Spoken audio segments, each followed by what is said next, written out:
$2 tank top. Yeah.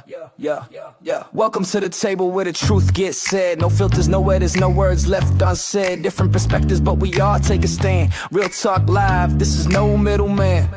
Yeah, soul setting tone, keeping structure and flow. Uncle Plugg bring game that the streets already know. Reign with the crown and a voice that expands. If it's honest conversation, no middleman. Live from the room where the real ones stand. Uncut, unscripted, no middleman. Souls of Thought. Disclaimer. This live stream is for entertainment and commentary purposes only. Statements made are opinions, satire, or hypothetical discussion and should not be interpreted as factual claims. We are not journalists, attorneys, or professionals. We are reacting to publicly available information. No statements should be construed as accusations or assertions of wrongdoing. By viewing this content, you acknowledge that you are responsible for your own interpretations. Viewer discretion is advised. Yeah, my verse the hook. Yeah. Classic. My verse the hook. They said I couldn't do it where they was wrong. I let them know it's a different garment. Let them know it's a different fabric. No pesto, a different sauce. When it comes from my lips, it's a different gloss. Yeah, I'm polished, the bar solid. Long journey, I'm built for mileage. Fontaine, when it come to try this. The easy way is to go and support me. The hard way, trying to stop me. Don't come in bulk. You can't crop me. I'm too fly. You can't crop me. My hair long, but I ain't locking. Shorty bad, but she can't lock me. I met too many that said they got me. My heart broken. Damn, they got me. Tables turned on my hashtag. You a free agent and you mad. Summertime you be teed up. In the wintertime you be sad. Realize you shouldn't have let me go. So when I come up you talk mad trash. You was always a class act. Just admit that you was wrong about me. Thought I would lose, felt strong about it. Winning now, you no longer around me. Circus over, we don't do no clown. I wouldn't do it, but they was wrong. Let them know it's a different garment. Let them know it's a different fabric. No pesto, a different sauce. When it come from my lips, it's a different talk. When you backing it up, it's a different walk. When you making changes, it's a march. When I talk about drive, it's the grind. When you talk about drive, it's a car. I fight for mine like I got a plan. You fight for yours like you didn't spar. Must be my exit where I'm getting off. Is it me or y'all getting soft? I'm confused, a little lost. Wanna book me, it's gonna cost. No discounts, nothing off. You got me bent, must be crazy. My DJ, sky high, baby, pull up. Raw papers blazing. Riding in spaceships, feeling amazing. Everything classic, nothing basic. Independent, doing everything major. I get dressed to impress on a daily. That's my way of adjusting the haters. You see me? You was big wrong. Now that you gone, I'm strong. Yeah. And I got a bad chick watching Love Jones and need a long thong. Friday night, I'm doing sold out shows. You home alone with your slow songs. When you pass on one like me, life don't go on. They said I couldn't do it where they was wrong. Let them know I'm a different garment. Let them know it's a different fabric. No pesto, a different sauce. All of that hate, a bad habit. Running up my mathematics. Fake love, I can't have it. If I don't know you, then I ain't dapping. It ain't real if it ain't clapping. If I wasn't there, then it ain't happening. If I'm absent, it ain't cracking. You a quitter, that ain't passion. You was incorrect. Now I got checks that I intercept. You speak, I interject. Pardon me, but you seem upset. Getting Hollywood checks. Envy me cause I'm up next. Getting addicted to success. All love, no stress. Go up, we so blessed. Work more, hope less. Get serious, joke less. Can't make a diamond with no press. If it's too easy, then it ain't special. X is always trying to call back. I'll be damned if that ain't the devil. All right, what is good, YouTube? What's up, everybody? We got a boatload of people in the chat already. I want to welcome everybody in. I'm excited. When y'all file in like this, I'll be ready. I'll be ready. But first, let me introduce us, y'all. Welcome to the No Middleman panel here on this marvelous Monday, where we have real conversations. Our takes are bold, and ain't nobody hiding behind no middleman tonight. So shout out to everybody who's already rocking with us. It's a bunch of y'all in the chat. So, of course, you got me. I am Soft Rain, the First Lady of the Raw Society Coalition. And I am joined by Souls of Thought. He is our founder. He who helped build this whole platform, the Raw Society. So y'all show some love for him. And we got somebody missing. Oh no, here he come. There he is.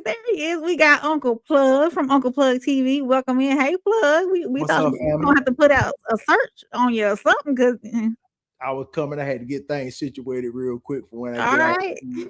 Yeah, Sir. Yeah, but welcome in, everybody. Welcome in. They ready for us to Plugg. They deep in the chat. They deep in They deep in here tonight. They ain't here tonight. Yeah. Yes, ma'am.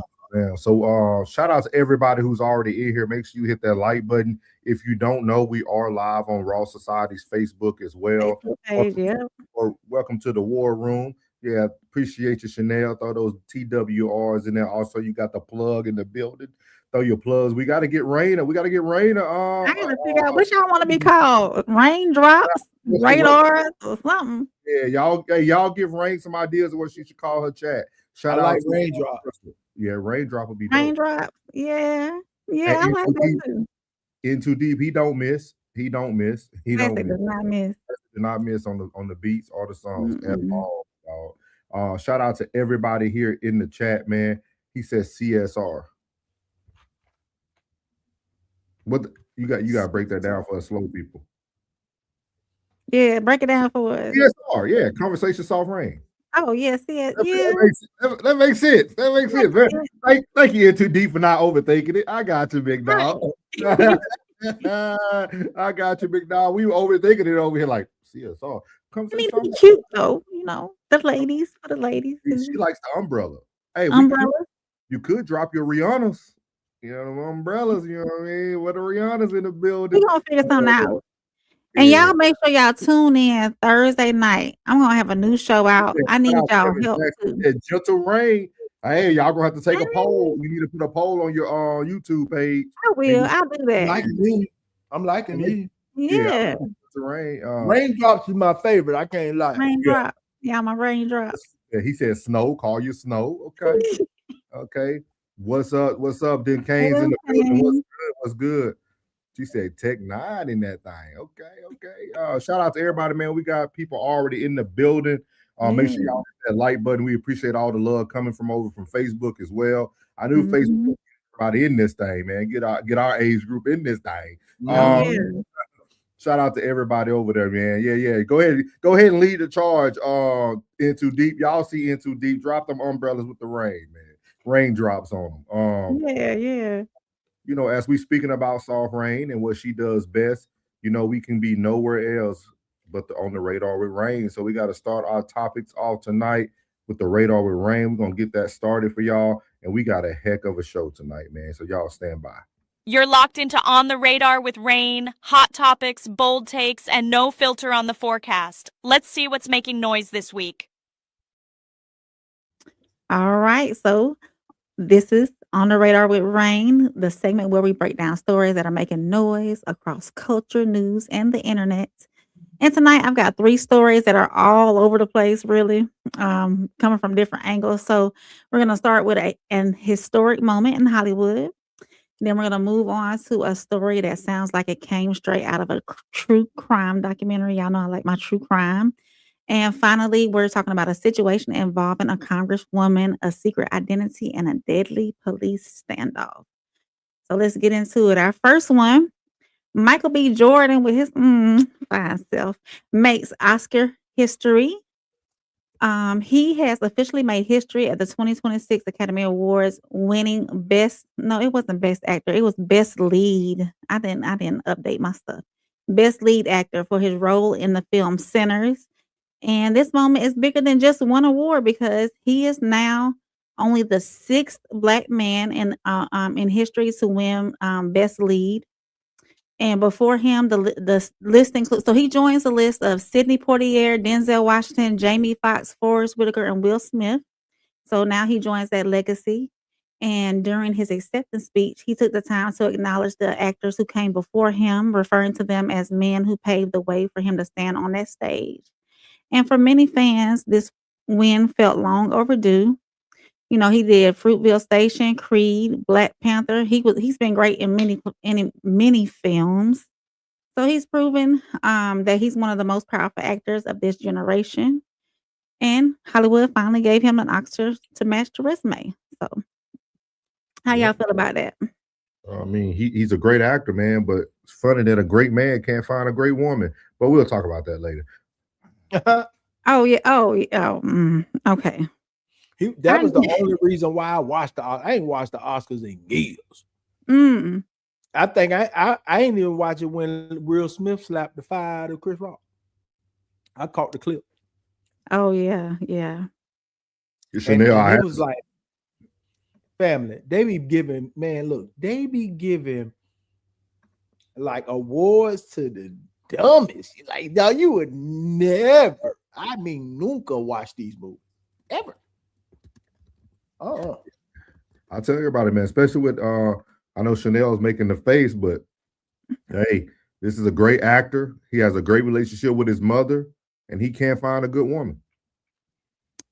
We might have to talk about it one day. We're gonna talk about it these days. We're gonna talk about it one of these days, Chanel. I'm just speaking facts now. Tonight's show is gonna be about accountability. We must take accountability. So while that story was about celebration, this is moving on to something much darker. The $1 Million House of Horror is what I called it. Authorities in Clear Lake, Texas say a man is now facing multiple felony charges after investigators uncovered what they are calling a house of horror.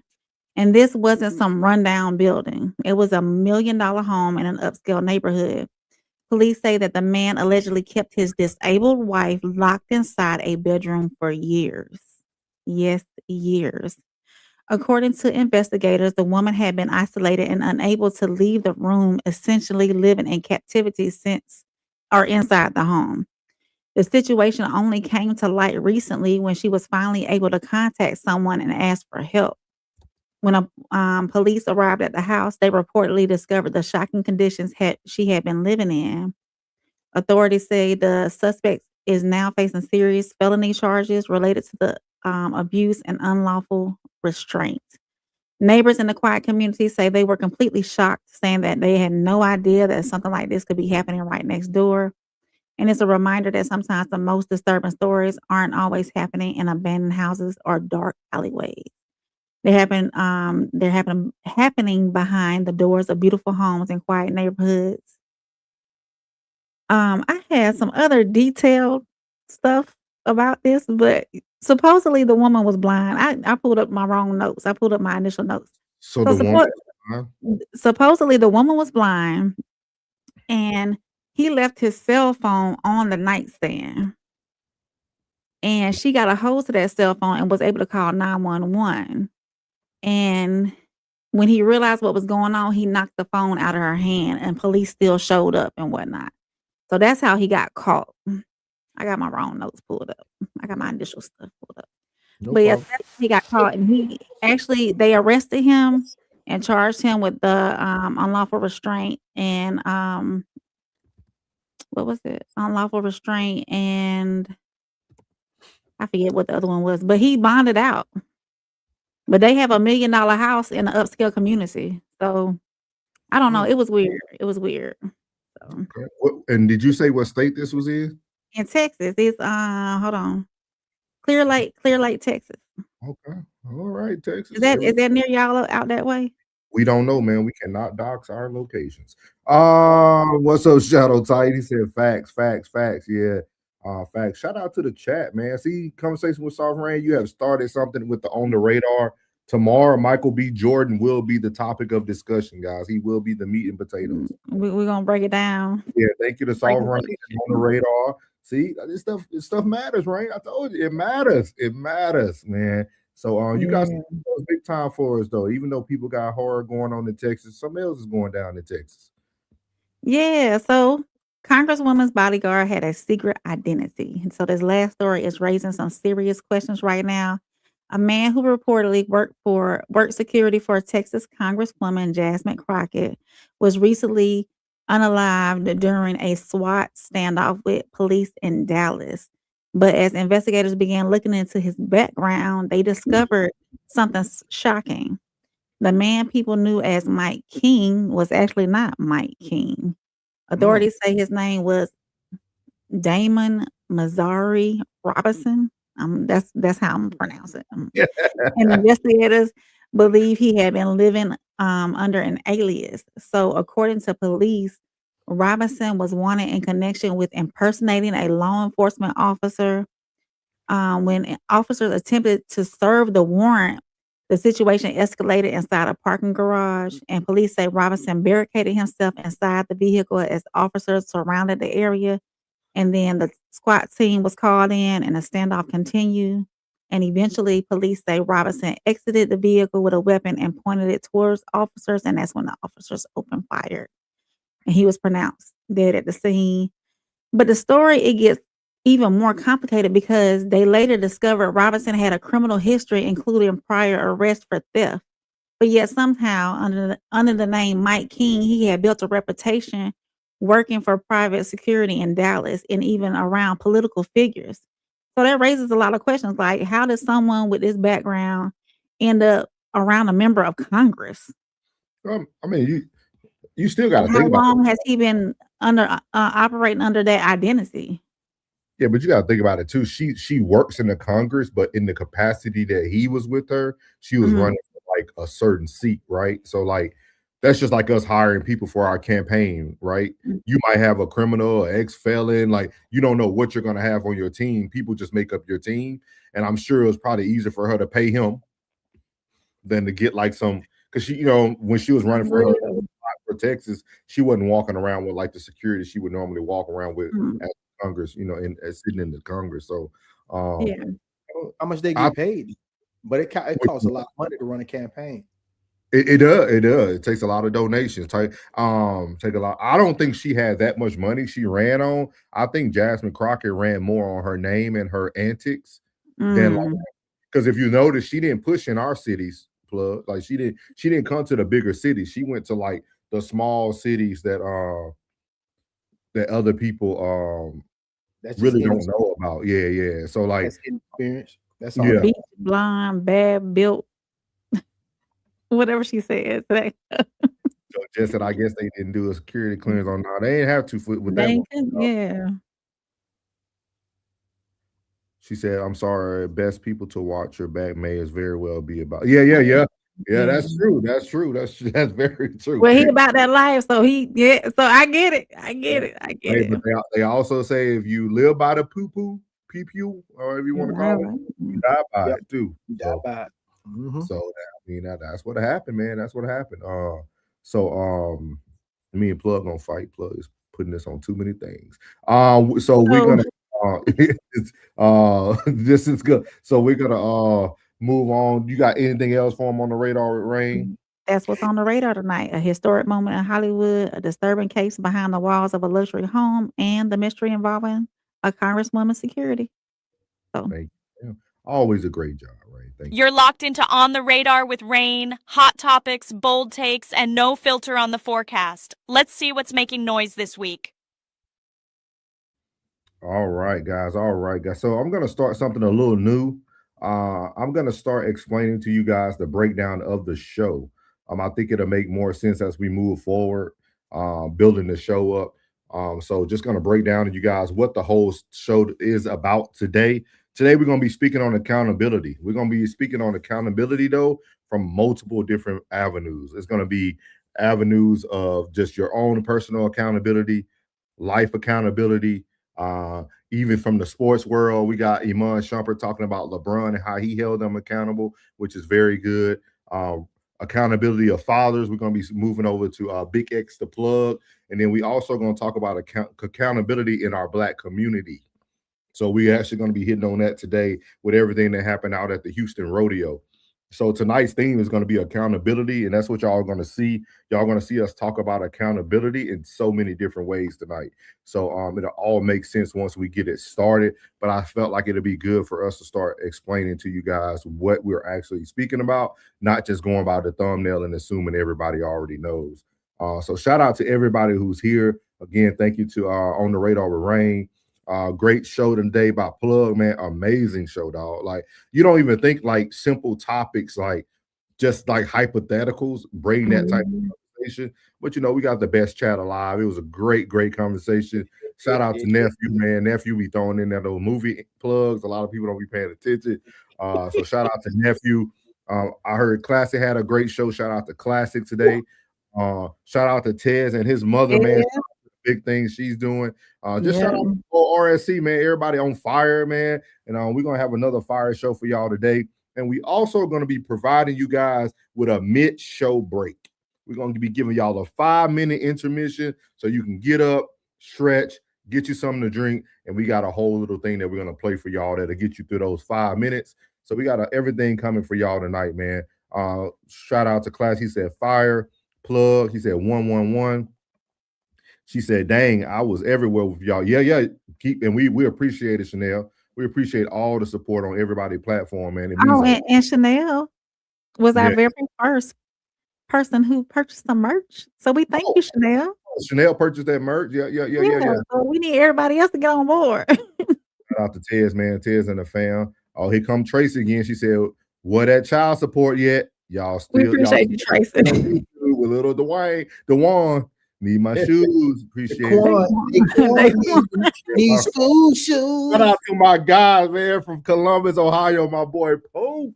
He said, man, shout out to my brother Soul. Wouldn't be the man I am now if he didn't hold me accountable. Look at that, man. Shout out to Poe, man. Hey, I'm coming to see you this year, dog. Big dog prom. My boy got a second baby on the way. Shout out to my boy Poe, man, out there in Columbus, Ohio, man. Facebook touching the world right now. Yes, sir. Yeah. We in the right place at the right time, man. Evening, Miles.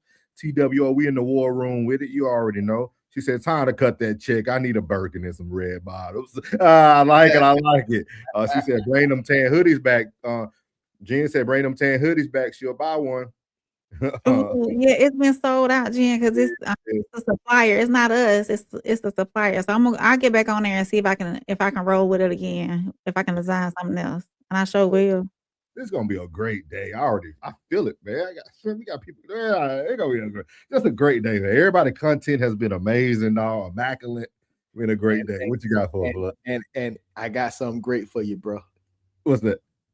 Bro, we got free urgent care over here.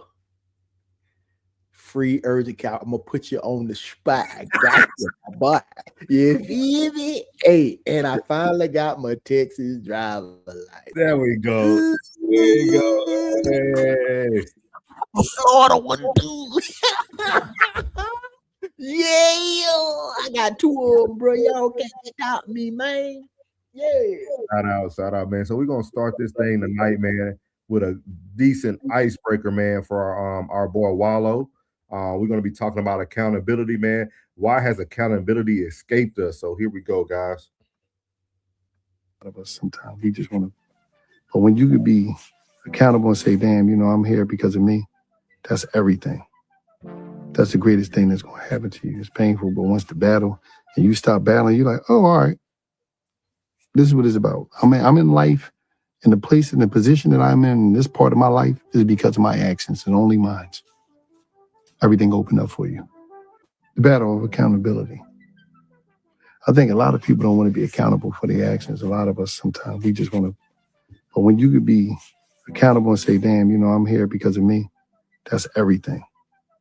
That's the greatest thing that's going to happen to you. It's painful, but once the battle and you stop battling, you're like, oh, all right, this is what it's about. I'm in life, and the place and the position that I'm in this part of my life is because of my actions and only mine. Everything opened up for you. The battle of accountability. So that's Wallow right there, giving us some real spiel on accountability and about opening up. I'm opening it up to my family tonight, man. Why do y'all feel accountability has escaped us? We all, I ain't gonna say we. Y'all both looked and then started at the same time. Go ahead. Go ahead, Plugg. No, go, mama. Ladies first. Go ahead. So I think that people tend to, I'm not gonna say we, people tend to try to place the blame on others for what's going on in their life rather than take action and be like, yeah, that was my, I did that. I let that happen. Or I'm where I'm at because I didn't put in the work. It's easier for people to say, oh man, my job wouldn't let me take off, so I couldn't get this done, or I couldn't, it's always something blocking you from, you're making it out, instead of you taking the initiative to get it done, it's always an excuse. And instead of making all these excuses and putting those excuses towards other people or other things and other people or other events, oh, it was raining today, so I couldn't work out.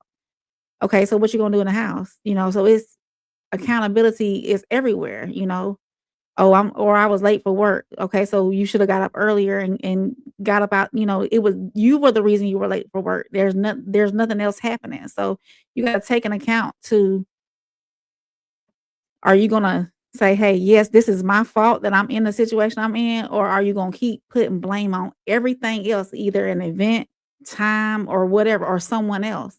So we gotta look at it like, okay, what could I have done differently to prevent this from happening and move forward? That's where I'm at with it. What's your thoughts? I agree wholeheartedly with every word you said. And accountability ain't supposed to hurt. It's supposed to be a lesson learned. Accountability ain't supposed to hurt, especially if it's coming from someone that genuinely got love and interest for you. It should never hurt. You understand? Like, accountability is just that. You know what I mean? It's just that. And then you just, instead of taking it how it came, you take it, exactly what it was, and say, damn, you right. Damn, you right. And then just brush it off and bust a move. Brush it off and bust a move. Do y'all truly feel accountability has escaped us, or people just look at accountability only based on relationships today? Go, Ryan. No, I think it's escaped us. For some of us, not all. I'm gonna say for some. But some people really do say, hey, yeah, it's my fault. I could have done better. And really, soak that in and be like, yeah, this is what I gotta change to make sure this doesn't happen again. But some people are like, they really want to blame the world for their problems when we're the ones who create our day to day. We can't, oh, the sun was not shining today, so I can't do this. My tire was flat, so I can't do that. Well, okay, so what are you doing to either one, to prevent this from happening again, or making stuff happen outside of it? What is your the word just, it was sitting on the tip of my tongue and it's gone now. I know what you're trying to say. Yeah. Like me myself, like what I do is deadline myself.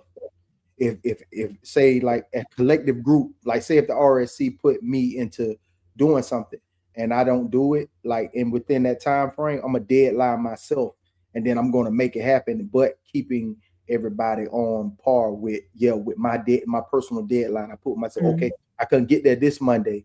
I got a time in between this Monday and next Monday when I'm off. So I'm going to try to make it happen between this time and next Monday. But I'm going to be like, by Wednesday, say after the show Tuesday, hey, I couldn't get it done on Monday. I'm going to get it done by Monday if I can. I'm going to go ahead and bust some moves. I'm going to definitely make it happen then, so I give myself a personal deadline. If there's anyone else involved, boom, I get on it then. You know what I'm saying? Like that's I give myself a personal deadline, because accountability is easy work. Like the problem always this big, but the solution is this small. Yeah. There you go. Yeah. And shout out to Miles too. He had a good point. He said the world got small, so no room for accountability. Kira said, does anyone like to be held accountable? It doesn't feel good for sure, but it is so necessary. Yeah. I think the reason why accountability has escaped us is because even when you take accountability, it doesn't change the result. I think that's something that we don't speak a lot about, right? Like, you could take it from a relationship standpoint, you could take it from a life standpoint. Once you make the decision, the result is going to happen, right? And I think a lot of people fail to own up to accountability because the result's not going to change. Do you want to just feel better? Do you want to just have it off your conscience? Like, because like Kira said it best, she said, does anyone like to be held accountable? I don't think people like to be held accountable, but I also think a lot of people have experienced so many things in life that even when they held themselves accountable, it didn't change the outcome. You see what I mean? Like, you got money in the building, money. Already know what's going down. We got money in the building. Appreciate Classic. I'm gonna read it before we play this music. He said, people today become accountable when they are out of options. Accountability is escaped by most for as long as it can be escaped. Are you making another beat, Daddy? And Genius is my dad. Classic. Oh, we talk about money? Yeah, money. Let's talk about it. My money look different now. When I talk about 50, used to be $50. I'm talking about 50,000. Gotta move a little different. Yeah. My maneuvers is in and out. Ain't trying to get spotted at all. Too introvert to be in the crowd. Real life. I'm low key at the Coach store buying plain Janes, no logos. When you spend as much time on the boat as I do, you ain't really got a showboat. I got my own brand, wear my own clothes. You a swear to God, I got it out of Soho. I had a baddie, made me think about a ring, but I seen with the ring did the Frodo. I be in New York, thought I meant wifey. Clown ate the food off my fork, and he a pig. Class is a vegan, no I ain't pulling no pork. Play with my heart, not with my pockets. I doubled the score, do you watch Fox? National TV, that was the start of much more. Envy me, I make my enemies wish that we had a rapport. You thought I wouldn't be nothing. Shout out to Classic, man. Classic. Yeah, I mean, love a man who will pay for his own music, man. That's a real artist right there, man. Gotta make sacrifices. Gotta make sacrifice. I appreciate it. I like what he said here. He said people become accountable when they are out of options. Man, I like that. How do y'all feel about that? Because when they have options, they're going to continue to make excuses. Do they make excuses or do they do what I was just mentioning? You know what I mean? Because like it's almost like moving from relationship to relationship, right? If you that guy who never gonna be single long, do you really have to hold yourself accountable for every failure? You know what I mean? Like so, like it's kind of like what Classic said there. Like it's the options. Long as the options are there, I can keep making the same mistake over and over again, and I can even take accountability for it and just move on. Like literally move on. Like yeah, I messed up. Let me go get this other option. Yeah, you know. With the one I messed up with. Accountability is escaped by most as long as they can be escaped. Yeah, I agree. He said, Fetty though? Yeah, you're gonna see a good one, man. Good one. Stay tuned for Fetty, man. That's what I'm talking about, man. This is what I'm talking about, boy. Income tax season, man. I love y'all. I love all y'all. I know Plugg ain't taxes. I know Classic ain't taxes, but I love y'all, man. I don't get taxes. He got taxes in about 12 years. You don't know what those are, man. But I do know what you would like to hear. So give me 1 second. I'm only gonna do this once. As we talk about accountability, Classic. Lord God, anything attached to me that could be holding me down and keeping me from my ascension.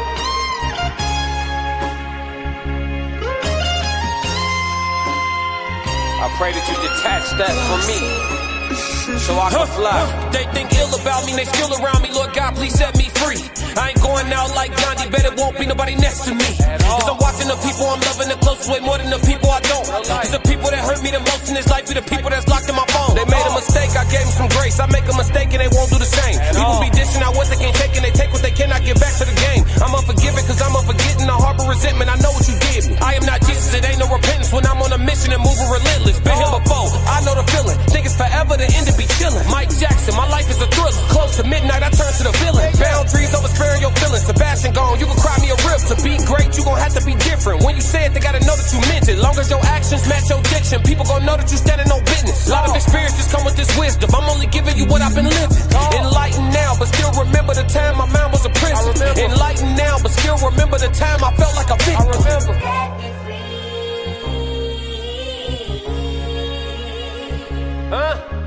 Enlightened now, but still remember the time I felt like a victim. Hey, man, that's a perfect song for accountability, man. Set me free. Definitely. Set me free. Shout out to Plugg, man. Appreciate the love, Plugg, man. Man, that's a great song for accountability, dog. That's a great song. I could have picked it better. Oh, man. So cool, man. Great icebreaker. Oh, Thuggana's in the building. What's up, Thuggana? Howdy, Bambino. Yeah, welcome to the War Room. The great Bambino. Welcome to the War Room, man. Appreciate all y'all coming in, man. The love is not what's the word I'm looking for? Not taken for granted. It's not taken for granted, man. It's not taken for So we're gonna move on, man. Great icebreaker for the night. Again, guys, we are speaking on accountability. We're gonna be moving over to the $1 million worth of game, man. Fetty Wap got out the pen, and the boy dropping gems, man. He's dropping gems. I think Plugg is gonna really love what is about to be said. This segment is really for Plugg. I think once he hear it, he's gonna set his ear on it. He's gonna set in on it. Thugger they say I'm still at work, but I'm here. Appreciate you. Make that money. Don't never stop the bag. Don't never stop the bag. Even when you get rich, don't ever stop the bag. Keep the bag coming. We talked about that earlier today. Yeah. Mhm. If prices go, doesn't mean you go home. hey. So shout out again, man. Y'all make sure y'all catch Uncle Plugg TV. Great show tonight. So we talking about here. We're gonna be moving on to our first topic of the night, man. Fetty Wap. He took accountability and set himself up for his downfall. I know that sounds crazy, but Fetty Wap is gonna walk us through how he already took accountability from the street life he was living, but set himself up in the midst of knowing he was gonna fall. So let's shout out to $1 million worth of game and the good old Fetty Wap for this great content. So here we go. They put them platinum bracelets on your wrist. Yeah. You know you're going down. Yeah, you got to sit down. How did you feel being a father, knowing you was going to be you got success, but then you got fatherhood, you got all these things mixed up, all these responsibilities, all these people counting on you. What was the feeling? What was going through your mind when they put them shackles on you? You knew you was going for a minute. Yeah, as soon as they grabbed me, I looked around, said, all right, it's time. It's time, you know what I'm saying? You know what you're doing when you out there in that field, man. Like, if you blind to it, you ain't a real nigga. You know what I'm saying? Mm-hmm. And whatever a real nigga is, because there's so many people call themselves that. But if you know what you're doing out there, and when it's time for you to go sit down, sit down. You know what I'm saying? Mm-hmm. Don't start bitching now. Don't start miss my kids so much, because if that's the case, then you would have never was doing what you was doing to get in that predicament. Mm-hmm. I don't care how smooth a nigga is. You know what I'm saying? There's a very few. I don't even know if it's a few. There's probably a decimal point of motherfuckers that got away with this shit. You know what I'm saying? Mm-hmm.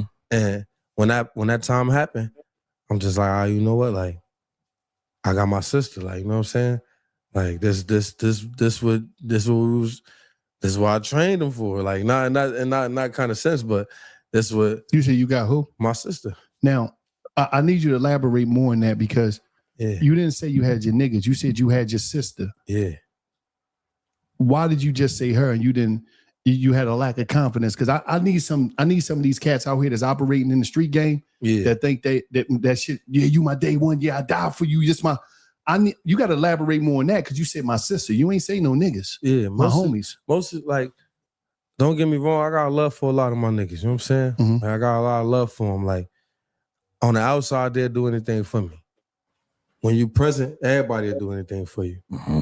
But when you're not around, you on their time now. You know what I'm saying? My sister moved on my time while she was dealing with a new husband, a new baby, pregnant, running around, handling warrants and shit for me so my points could come down and you know what I mean? Shit like that. I told her over and over and over again. I'm like, like, doing what I'm doing, it's a possibility that they gonna come grab me. Mm-hmm. You know what I mean? And it was like, nah, they not coming. Like, you know what I'm saying? Nobody really understand but you. Like, when you, every time you get in the car, you walk out the house, you, hold up, the fuck is that? That car don't belong over here. Like, I ain't know, excuse me, you know your areas. You know where you know everything about your block. You know everything where everybody be at. Anything moving funny where you from, you supposed to be on it. You supposed to be alert. That's what come with the game.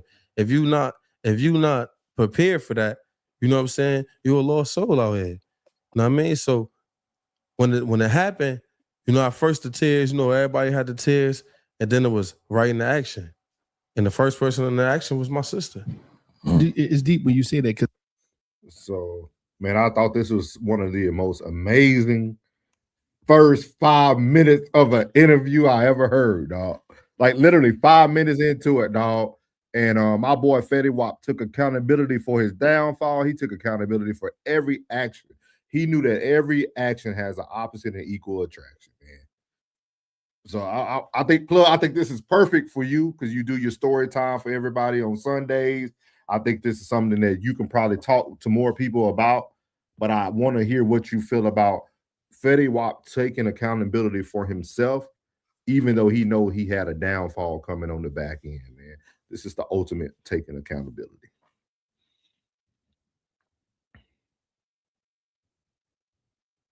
We can't hear you. Okay. Y'all hear me now? Yeah. we talked about it earlier today on the live where we separate the real ones from the bullshit, men and women, races and colors and creed, the real ones. And women, I pride y'all for real. It ain't nothing in this world like a solid woman that stand in that paint for you in your time of despair, your time of need, your time of support, your time of love, your time of understanding, your time of accountability, vulnerability. My sister, I can honestly say that. I got a partner who I've known since 1995 will stand in that paint, give their last. I'm talking about 70 or 75, just to put $5 worth of gas in their tank and stand in that paint behind you and be there. There is nothing like a solid ass woman. You heard who he said? His sister. Behind when he was out, yeah, do that, do whatever. But when you're gone, out of sight, out of mind, them the ones that think about you when you can't be seen by nobody. When you in the cave, when you in the closet, when you under the bed, you in the dog. Women, boy, them stand up women, man. Them stand up women. I hate when cats be talking about them the real ones like that. Them BS ones, I don't even care about them. But the real ones, them stand up ones, Lord have mercy. My sister held down 15 years. Ooh, can you do that? Men, I ask you a question. Can you do that? It sounds good. You might show up once a month with $100 drop off, something like that, a little care package. You know what I mean? Then back to your normal day. But the woman that think about the intricate things, think about your toiletries, your soaps, your toilet tissues, your toothpaste and toothbrush and flossing. You know what I'm saying? Deodorant. Shampoo, conditioner, you know what I'm saying? So like what Chanel was talking about, the blue magic. Yeah.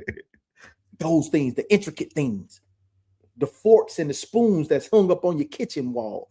Let them be missing and watch your kitchen be butt naked. Was good or not? So I'm gonna come. I got one more question for you, Plum. I'm gonna come back to you. Rain, what is your thoughts about this? Listening to Fetty Wap hold himself accountable even before the accountability needed to take place. Well, he knew what was up. When you stay ready, you ain't got to get ready. So he knew it was up. He knew his time was coming eventually. He had things in place already. He knew the person that he could count on while he was in there, so he had everything set up, and he did. He took accountability. He said, I know it's coming. Just waiting on it to come, and I know what I did. I know I got to go away for a little while. But with that being said, he had everything lined up and ready to roll when he did go, So he had everything ready. He knew it was up. Yeah, I thought it was dope because it kind of goes back to what I always tell people. I think taking accountability is living in the ultimate reality. I think it's very easy to take responsibility when you're living in reality. It's easy to be accountable, right? Like if you know that you are whoever got a wrench, y'all go ahead and handle that. We don't disrespect women over here. So whoever need to handle that, go ahead and handle that. Go ahead and put them up, give them that life sentence since Fetty Wap talk about that fed time. Anybody can handle that. Thank you. Let me find it. Yeah. If you can, I can do it right here if you need me. You got it? Yeah, go get them up out of there, man. You know what I mean? Yeah, we simping over here. You though. No, man, we standing up for the real ones, boy. You see it, Classic? I'm serious, man. He ain't on the vertical. He on the He on the vertical. He on the vertical. I don't know what I think he in Raw Society because I'm in Souls of Thought. Yeah, he and Ain't, Ross. ain't nothing fake around here, baby. That's all authentic. Authentically. Watch your mouth, Slick. For real, for real. It's okay. We got him out of there. Appreciate it. Appreciate it. Yeah. So shout out. But so where we at? Oh yeah, we don't do that around here, guys. He said MFers can't stand the whole truth. Yes, sir. Yes, sir. I got him out of here, class. We got him out of here. He said RSC over here, don't see him. I appreciate the 10. We got him out of there. Appreciate y'all. Sniper was in the scope. Our snipers. Yeah, Rachel Bay. You got another one? Yeah. Mm-hmm. Good. He's straight. So he said I couldn't find him. He's elusive. He's elusive. He ran. Hey, classic. He didn't classic. He wasn't ready for the accountability. Hey, he wasn't ready for the accountability. You know? Yeah. But I think Fetty Wap was the ultimate. He was ultimately living in his reality. Like his words, man. Like even if you never lived his life, his words resonated so hard. Like for a person to know that I'm literally doing something that I shouldn't be doing, and it has a harsh reality to the ending. Oh yeah.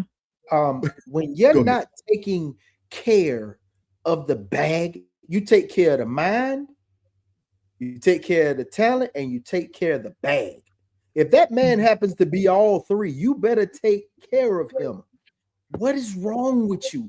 See, man, I'm telling you, man, these cats be picking the wrong dudes, man. You gotta take care of them, man. Come on, man. You know who I really thought about when I heard this? I thought about Classic.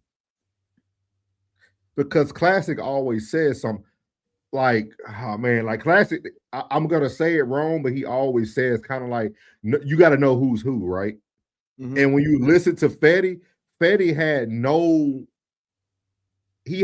anger or like he had nothing on his boys, right? He didn't even hold them accountable. He even said it. No, man, they cool too, but like I knew my sister, like living in that reality, it didn't even shake him up. Most guys would have went to their side story about the nigga that didn't hold them down and who didn't come. Fetty was like, no, I didn't expect that because I'm not around. When I'm around, they'll hold me down. But when I'm not around, like he spoke so much reality in less than 2 minutes, dog. Like that whole 2-minute clip that he spoke could be a whole show.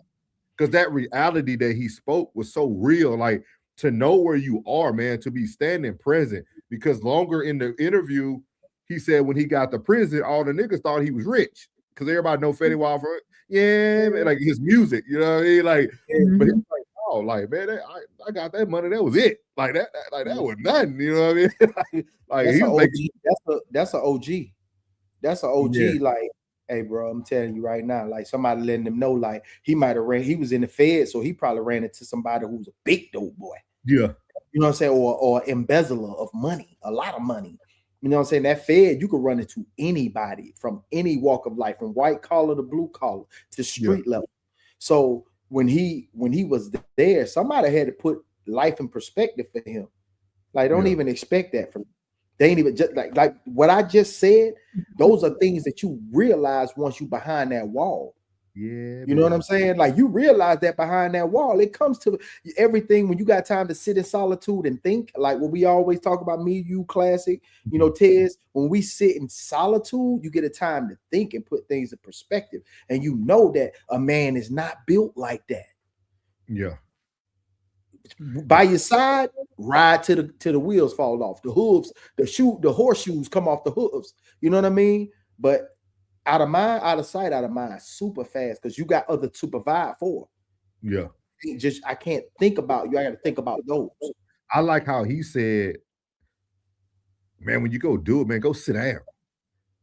Like, see, I got to live this firsthand. Like my brother-in-law, I ain't gonna say his name and spread his bit, but I got to see this firsthand. Like my brother-in-law was on the run, everything. Like he set my sister up with money. Like he did it all. Like he knew when he get caught, he was sitting down. Like it was no secret about it. He knew. Mm-hmm. Hey. And no matter how much money he would have left her or gave her, you can't buy that kind of loyalty. at Because all. anybody get that bag and be like, oh. Yeah. Mm-hmm. It's like a movie. It's like a movie, man. I tell people, man, when you live it and you seen other people live it, dog. That's why I said, and like classes put it perfect. Like, when the dose is potent, you need that 2 minutes. Dog, yeah, he did so much, man. I was like, God, Lee, dog. This dude went from the reality he's sitting in, setting up my success so I can sit down. And then also not setting myself up for failure, thinking that other people are going to be responsible for my downfall. Like that right there, dog. You know how many people we can save in the world with that thought process? That mindset, yeah. Because you can't do your time like that. Oh, I swear to God, you can't do your time like that. You need to do you got to do a reaction to that, dog. Like you need to that day. Yeah, that I actually, when I seen it, I didn't want to watch it yet. You know what I mean? Because it take me a couple of days to get over my story time. Yeah. You know what I'm saying? Because I told you, like, it's like being mad at somebody who's completely changed their life. You wasting your time. Yeah. They ain't even that human anymore. They ain't even in that mindset anymore. You wasting your time.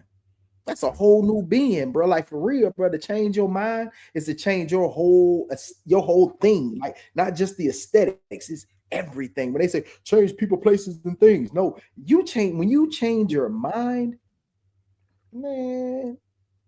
I never do never say never. I never do nothing like that again. To put myself in a position like that, I'd rather be $10 out here than 100 stacks in there. Yeah. Shit. Got me. Great, man. Shout out to Fetty, man. We got a question from our boy Classic, man. He said, why do people play with their freedom for money? Real question. When y'all were broke and free, was it that effing bad? I never been locked up, so I can't speak on it. Go ahead, Plugg. I can definitely answer that, bro. Let me tell you something. Most of the cats you see playing in the streets are dumb. I'm talking about absolutely nothing to think with whatsoever. You're giving them way too much credit. When I tell you, when you have a creative mind and an immaculate hustle, let me tell you something. When you put a creative mind and immaculate hustle on something like that, bro, the things you come up with, bro, to like almost change the game, like in your mind, bro, it's too fucking easy.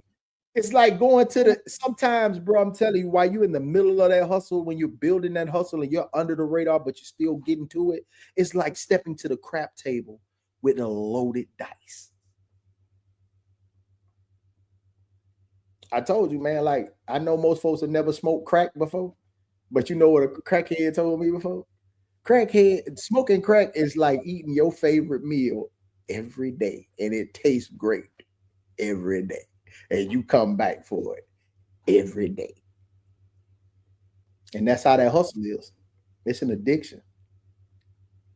Yeah, man. Hey guys, I will say the chat lines, but we open, man. We're gonna have our first break for y'all in about 7 minutes. We're gonna give y'all a break. Y'all think y'all gonna enjoy it. We got some new stuff for you. We're gonna let you guys get 5 minutes of stretch. Go get yourself a drink or something to eat before we finish up the show. We're gonna have 3 more segments left, so we're gonna start breaking every night at about an hour, man, to give y'all a little time to stretch. He said, niggas be trying to get money to buy dumb-ish. Niggas real deal risking freedom for access to Jordans, 304s, and overpriced VIP sessions. In exchange, you duck bullets and go all boys school. No, sir. Hey. That's say he just don't get it. Some people chase a lifestyle, too. Sometimes it's not out of necessity. Yeah, they make it a necessity. They chase a lifestyle. Yeah, that's true. He said, I never knew Watt was locked up. How much time he ended up? I want to say he did, 3 to 4? Or I think he said 4 years, didn't he? I think he did 4 years, man. I'm not a fan.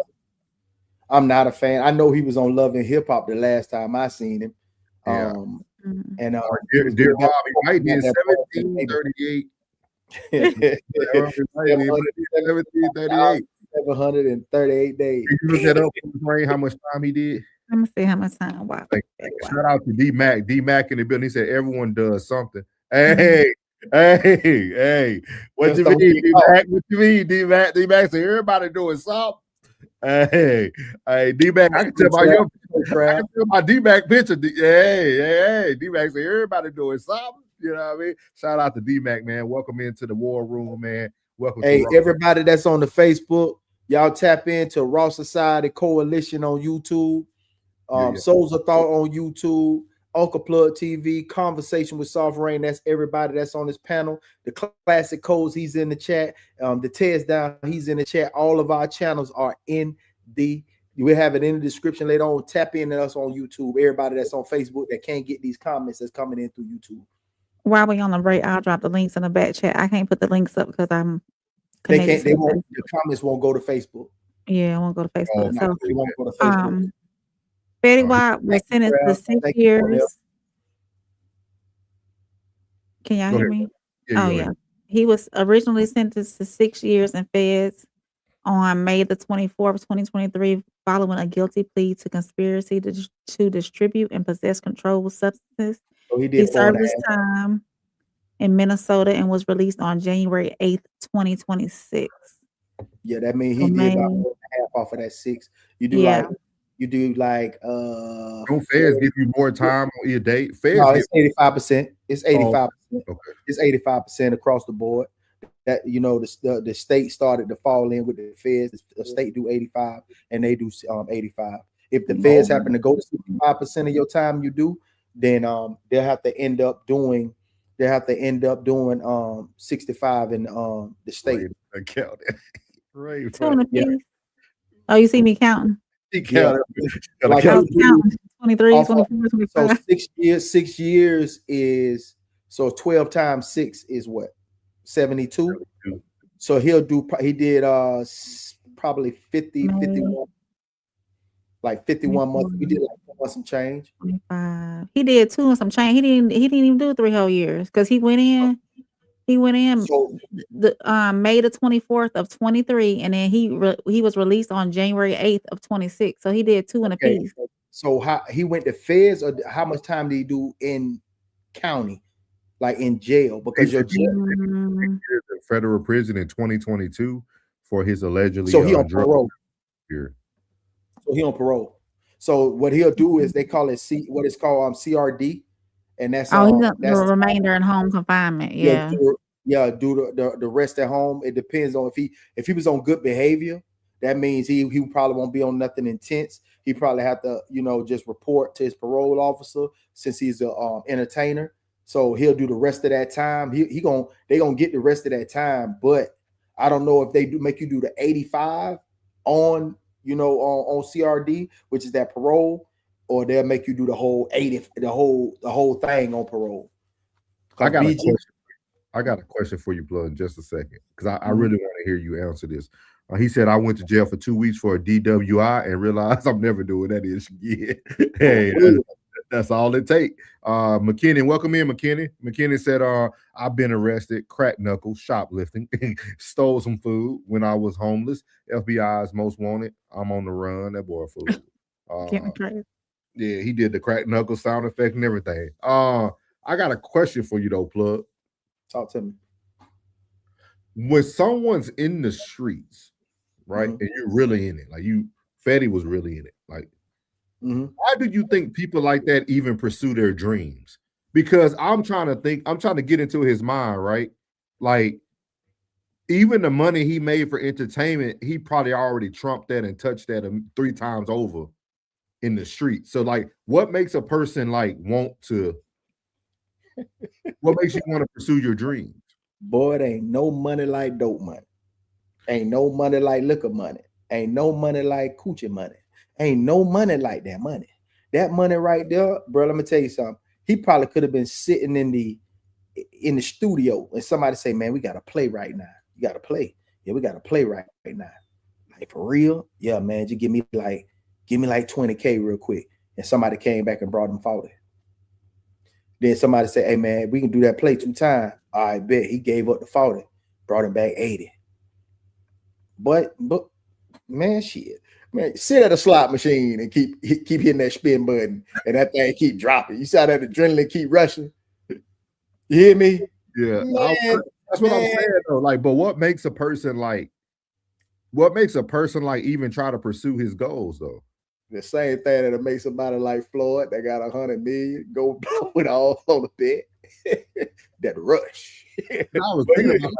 I'm thinking about it like that has to be a hard thing to detach from, knowing that, hey, even if what I love don't make it, I can touch it tomorrow. But you talking about a dream that's intangible, and you talking about a hustle that's really tangible. You know what I'm saying? Them same. Well, we need to plug in this on. Like if we tapped in with like Rollo, what Rollo was doing with that dog food, you know, allegedly Rollo, allegedly, bro, you talking about getting a drop on a Tuesday, on a rainy Tuesday, and by Tuesday evening by 11 p.m. you'd have made a couple of M's. That's what I'm saying. Dog, you cannot. Shit, but that is the dope game is a definitely, if you know, dog. I don't care if you a low level cat and you making $50 to $100 to $500 in the trap. It ain't nothing like that first $1,000 day. You understand? How do you think people? Hold on 1 second. Yeah, appreciate it. Class said the quote you were looking for, souls, is I trust people. Yeah. I trust people to be people. Yeah, like that. That's all I heard when I heard Fetty was like, hey, I ain't even worried about that. Like, I got my sister to hold me down. Shout out to him. He always on point. He said, did someone sing on WAP? Did someone sing on WAP to get the time, or he sold to a under, or y'all know? It probably was the lifestyle he was already living. It was already hostile, and you don't understand how you moving. You don't understand how you moving when you're doing something illegal. You think you're moving normal. It's just like when you're in the room, you're the only sober person and everybody drunk. That's how it is. Like everybody, like you the only one. Like people think because when you drunk with him and he's slurring his words, like God, you know, bro, I fucking love you, bro. Yeah, and you like, man, get your drunk ass away from me. But when you drunk, you know what I mean? It's different. You know what I mean? It's just like when you're doing, he could be driving the same way when the money's legal. He could be driving a slightly erratic when you're doing something illegal. I got information on that. The operation that led to his arrest was a cross-country drug trafficking ring that moved over 100 kilograms of narcotics from the West Coast to the East Coast between June 2019 and June 2020. You know what? The music game just opened up his venue. The music game, that's the front on the business. Like most of these barbershops be fronts. Most of these salons be fronts. Most of these bars. They use the U.S. Postal Service too. That's probably why he got fed time and specialized in vehicles with hidden compartments. Class said allegedly where he get them kibbles and bits. He reportedly drove to Long Island approximately 6 times in the spring of 2020 to purchase kilos from for resale in New York and New Jersey. You know what, man? What you got to respect from him, he took his time. Now he took his bid. And his bid, hey, I'm gonna tell you something. I'm gonna be real with you. But I see, it was a year-long investigation. Are you assuming something, Plugg?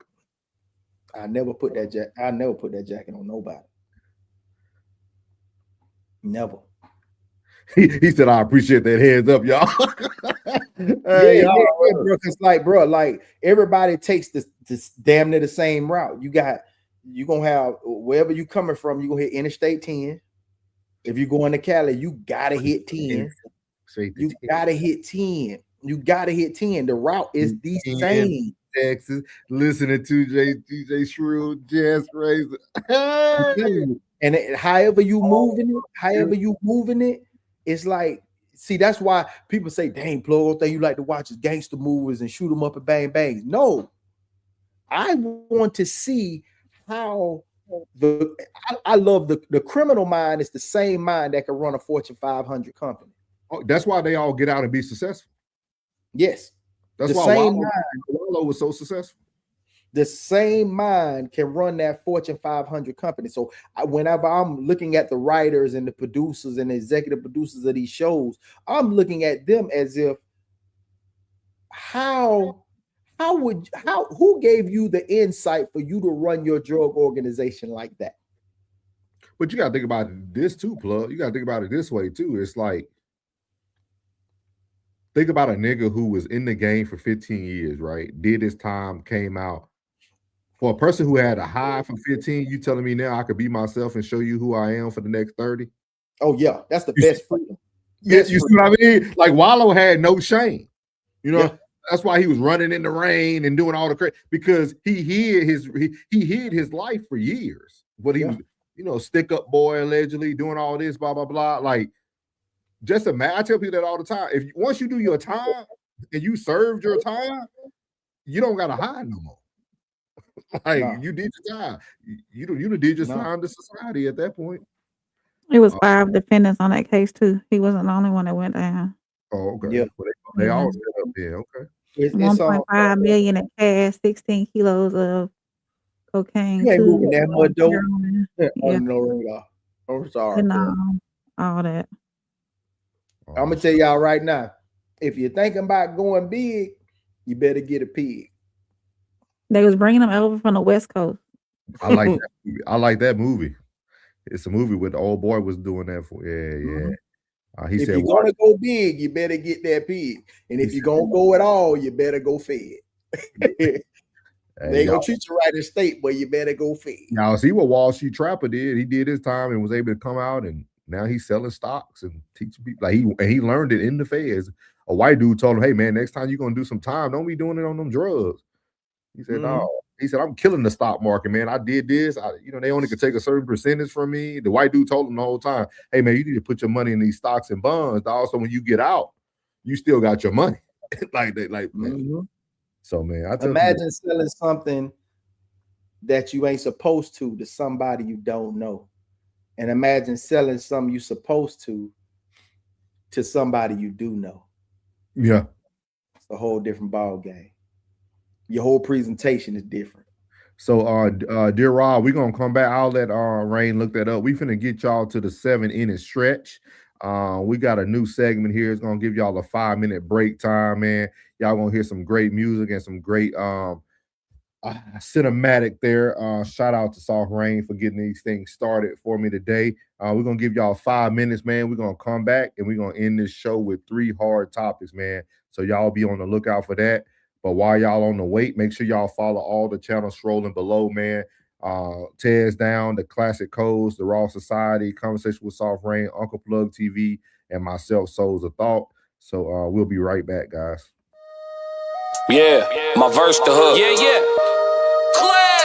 My verse the hook. They said I couldn't do it where they was wrong. I let them know it's a different garment. Let them know it's a different fabric. No pesto, a different sauce. When it comes from my lips, it's a different gloss. Yeah, I'm polished, the bar solid. Long journey, I'm built for mileage. Fontaine, when it come to trotting. The easy way is to go and support me. The hard way, trying to stop me. I don't come in bulk. You can't crop me. I'm too fly. You can't crop me. My hair long, but I ain't locking. Shorty bad, but she can't lock me. I met too many that said they got me. My heart broken. Damn, they got me.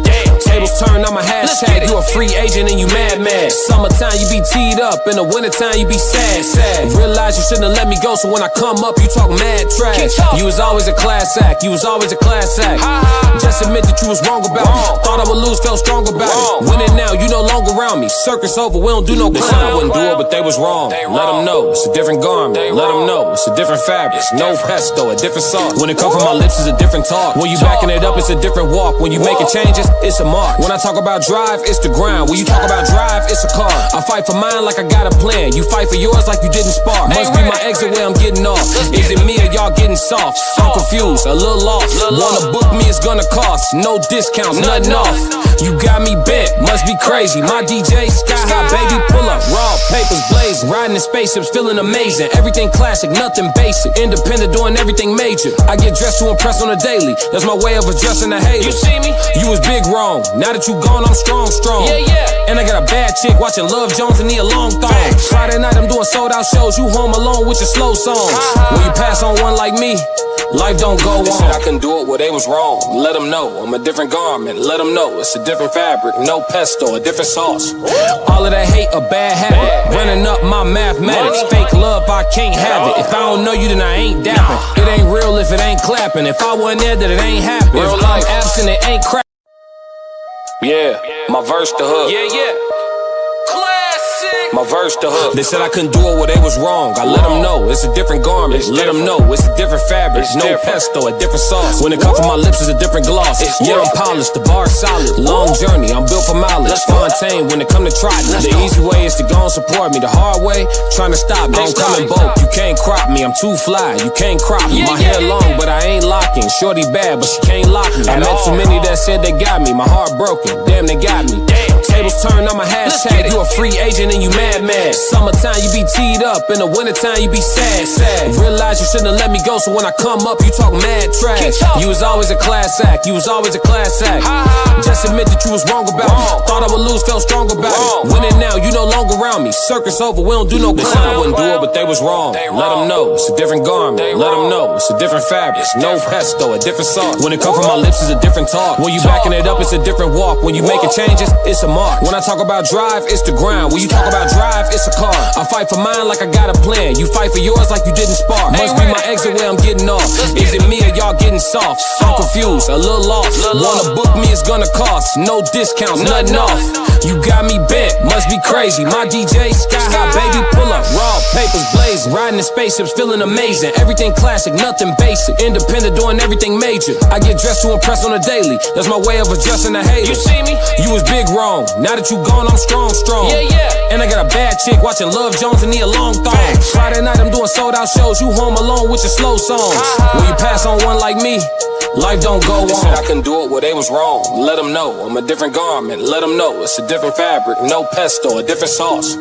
All of that hate, a bad habit. Running up my mathematics. Fake love, I can't have it. If I don't know you, then I ain't dapping. It ain't real if it ain't clapping. If I wasn't there, then it ain't happening. If I'm absent, it ain't crap.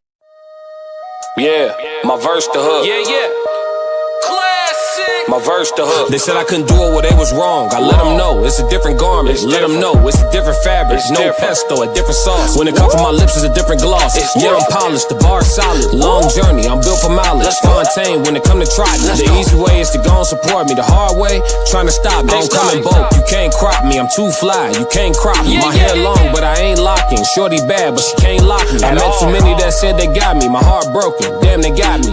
Tables turn, I'm a hashtag. You a free agent and you mad. Summertime you be teed up, in the wintertime you be sad.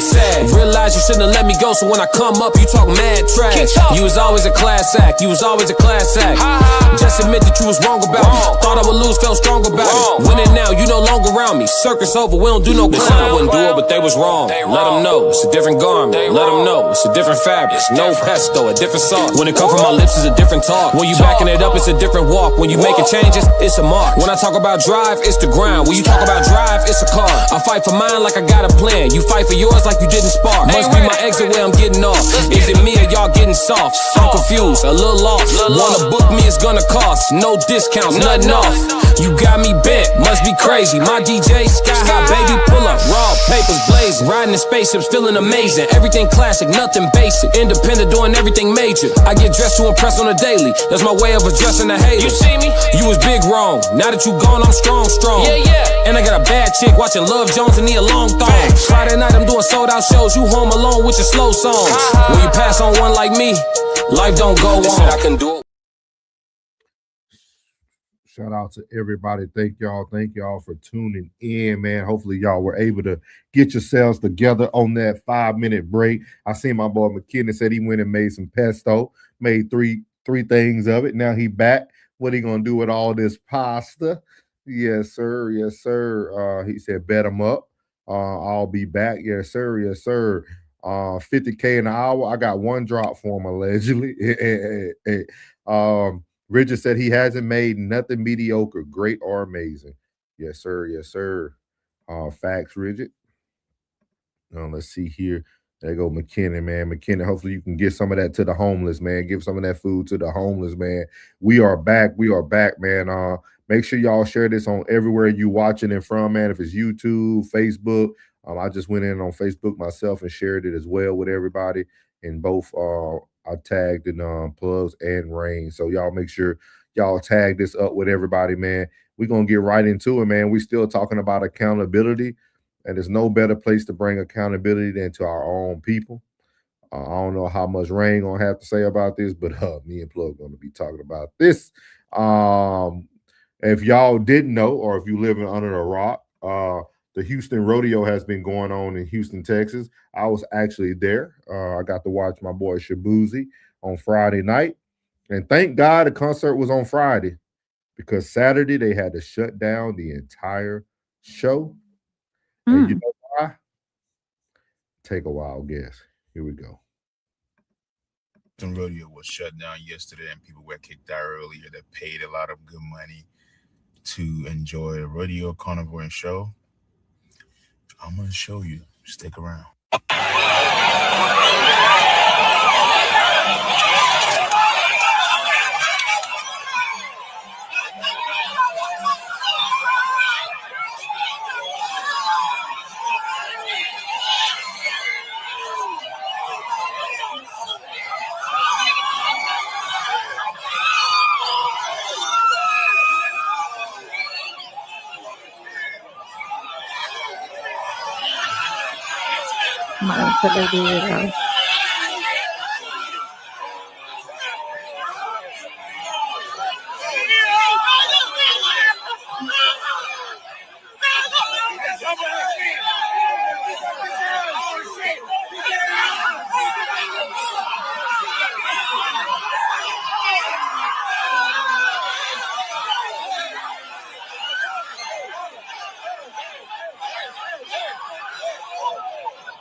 I want to talk so much shit, but how do y'all go from fighting to dancing and laughing at the same time?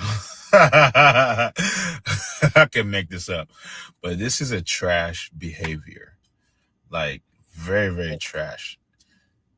All their parents failed them. That's all I can say. They have no upbringings. Why would you go to an event and act like that? You don't have your emotions intact. That's garbage. If you were wondering why the Houston Rodeo was shut down yesterday, and people were kicked out earlier that paid a lot of good money to enjoy a rodeo carnival and show, I'm gonna show you. Stick around.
I want to talk so much shit, but how do y'all go from fighting to dancing and laughing at the same time?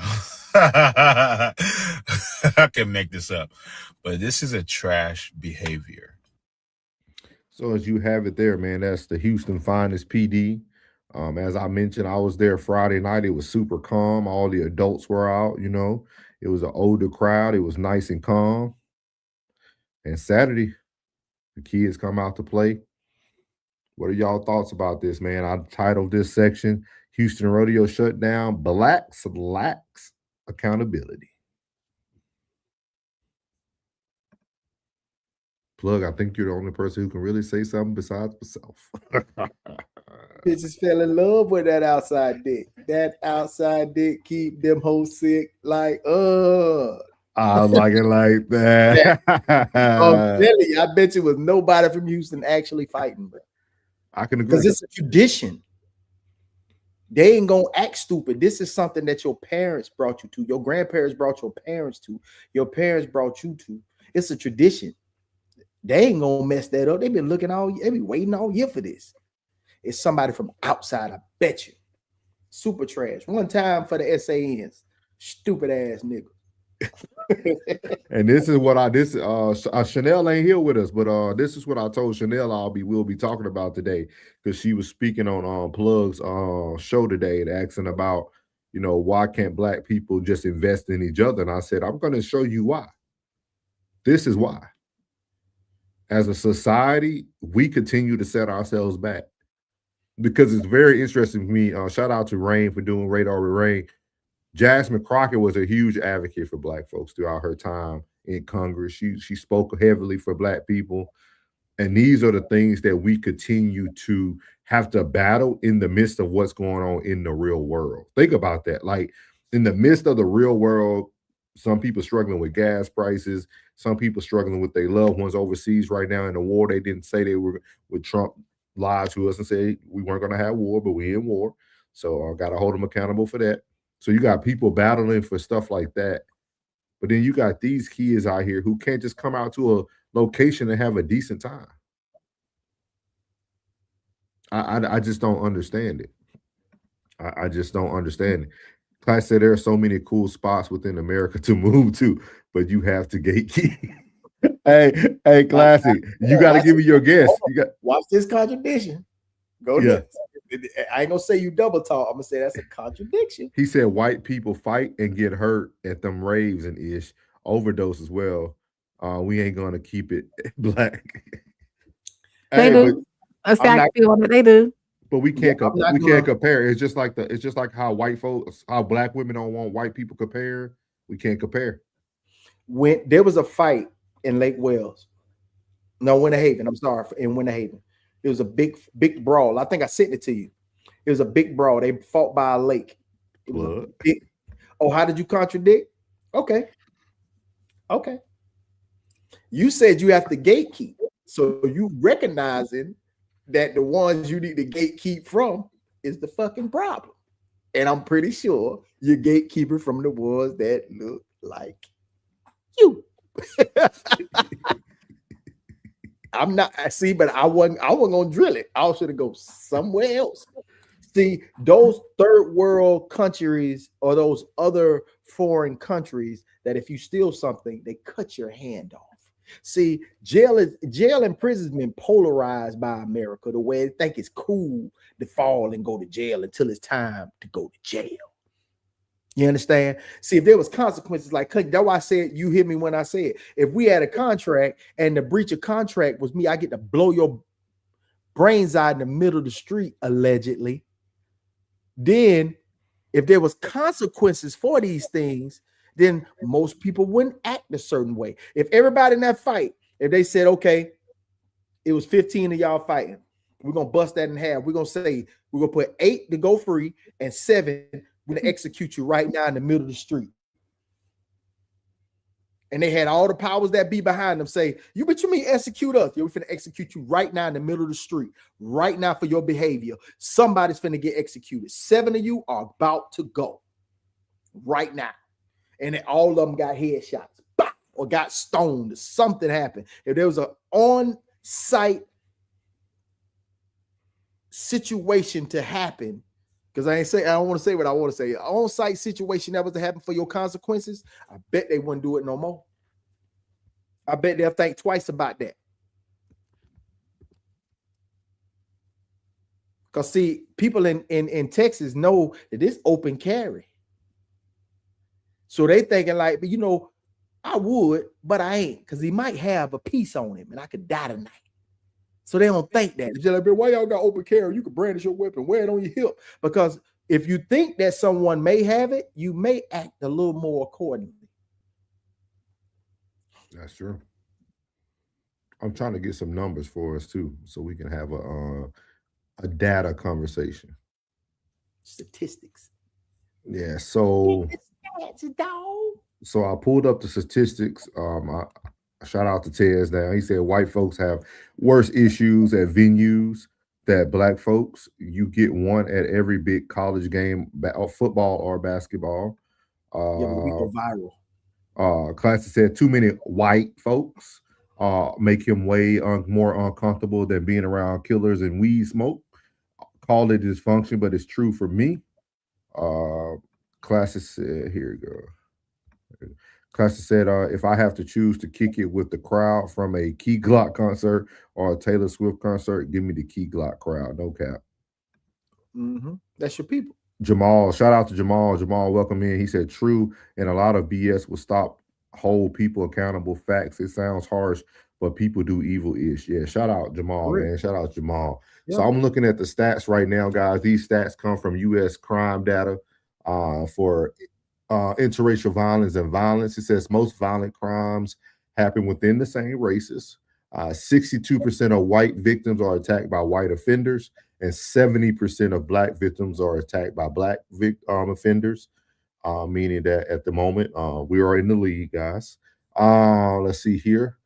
Breakdown of violent crime victims. Violent crimes. The white folks do lead, Tez. You're right there. Among victims of violent crimes in the U.S., 62% are white victims, 12% are black victims. Man, even being arrested, the white folks are in the lead, so we got to stop a lot of this stuff that we say too. Incarceration too. Don't white folk lead in incarceration? I have no clue. I don't know if it's going. The only reason why, because most of the Mexicans and Hispanic people, they mark them as whites as well. So it said 53 to 59 are white offenders are arrested for violent crime.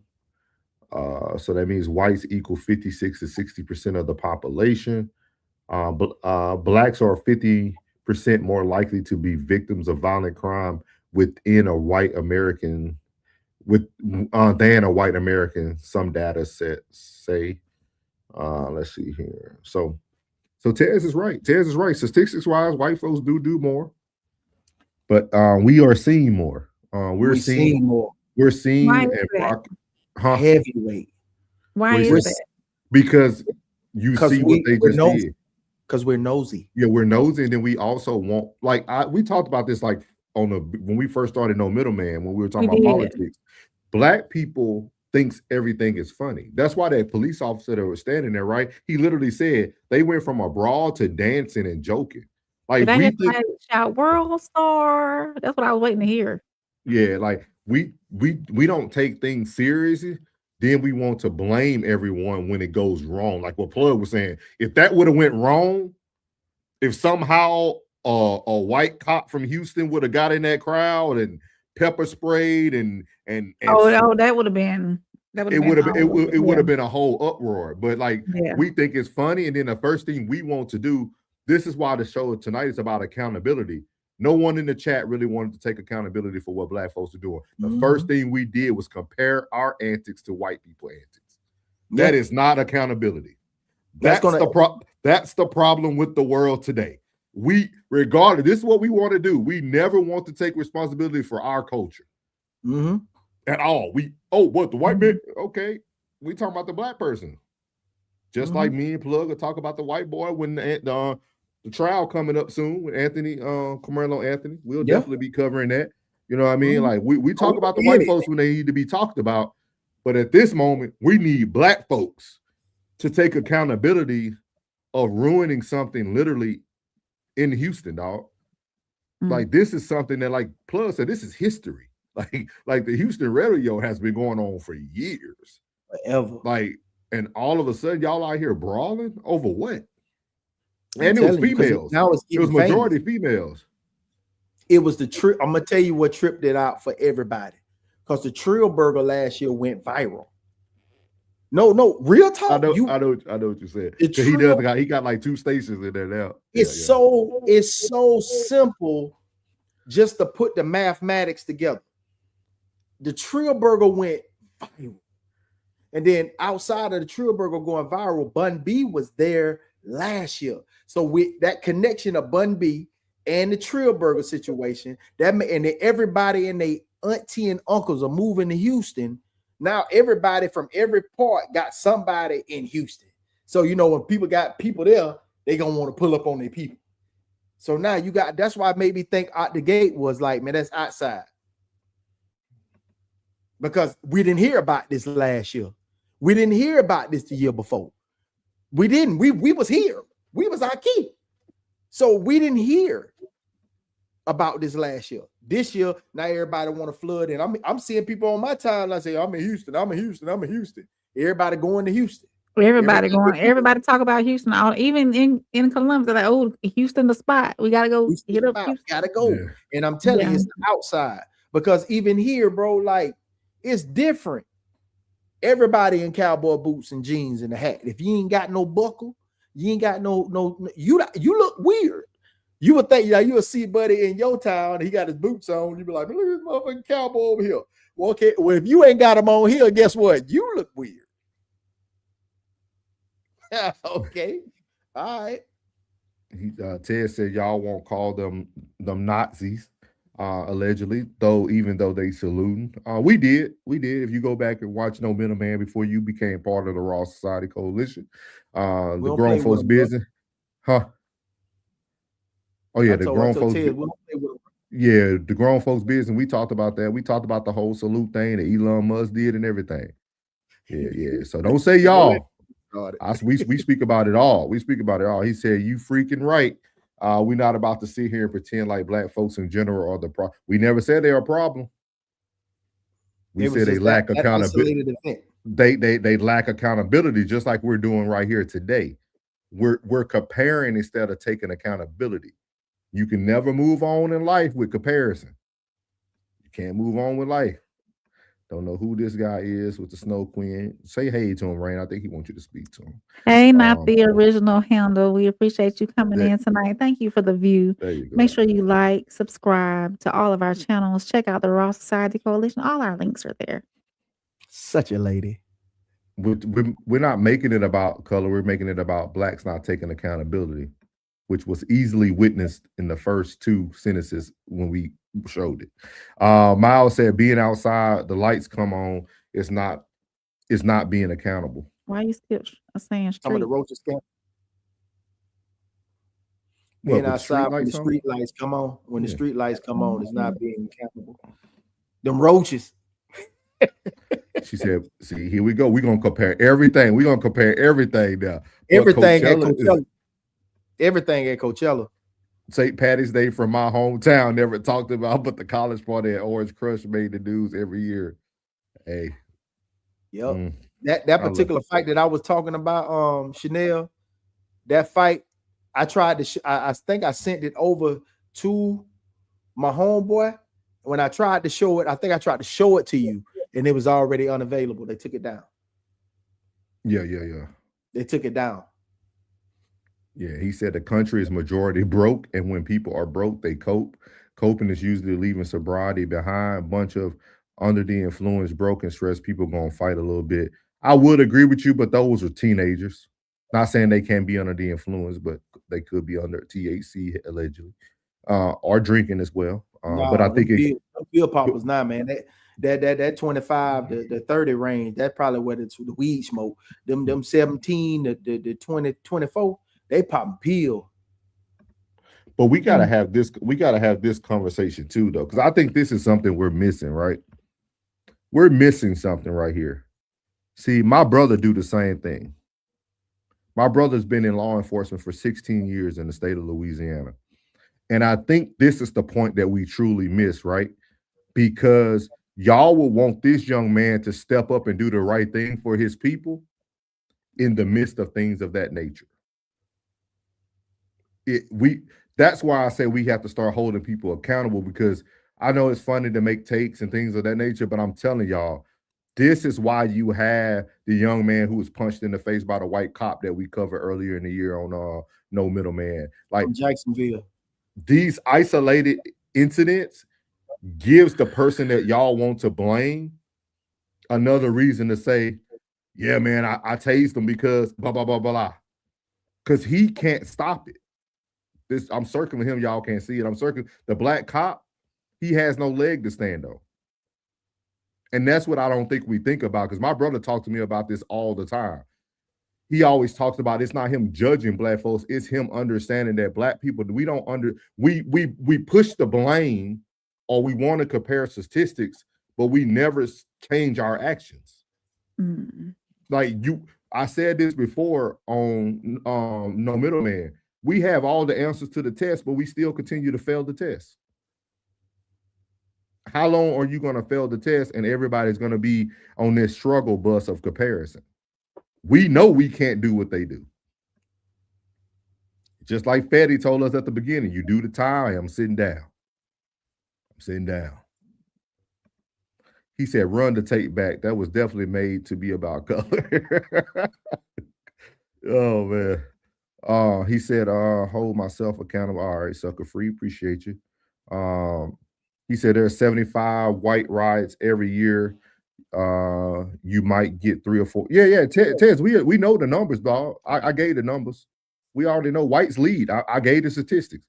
I said Tez was right from after the first thing. You was right. He said, I'm covering white people acting a fool all day tomorrow. Do that, big dog. Do that. That'll be good. Do that so I can talk on it, classic, for real, for real. He said classic codes. Here you go. He said we're reviewing the tape of the Montgomery brawl. Yeah, we did that anniversary. We did that anniversary last year on No Middleman. We did that. Yeah. Classic.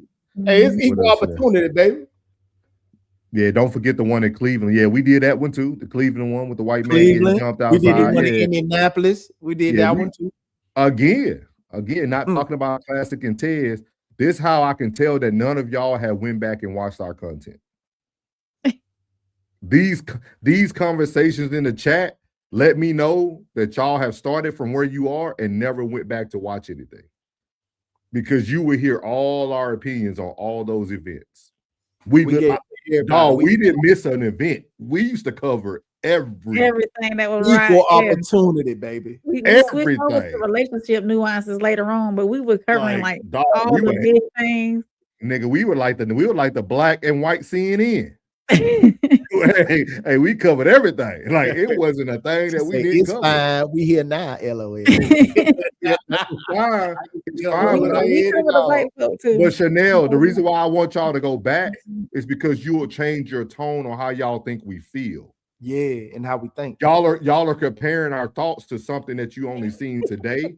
But if you go back and watch, and a lot of times, me and him was like this. Yeah. we was on opposite side of the line on certain issues. You know what I'm saying? But we came back round. He's cool. Glad we could help you curate your show tomorrow, Classic. You gonna slow it down with the punch. No, but again, man, I just want us to think about taking accountability. We talking about accountability tonight. She said it's not one-sided at all. But Chanel, the one thing I have to do, I have to hold us accountable. I can't hold white people accountable. I'm not white. That's not my job to go hold their society accountable. Now, Rain, but I will share my opinion. Rain got to speak for her people, Chanel. She don't be speaking for them either. She be straight adjacent with it. Y'all at the barbecue.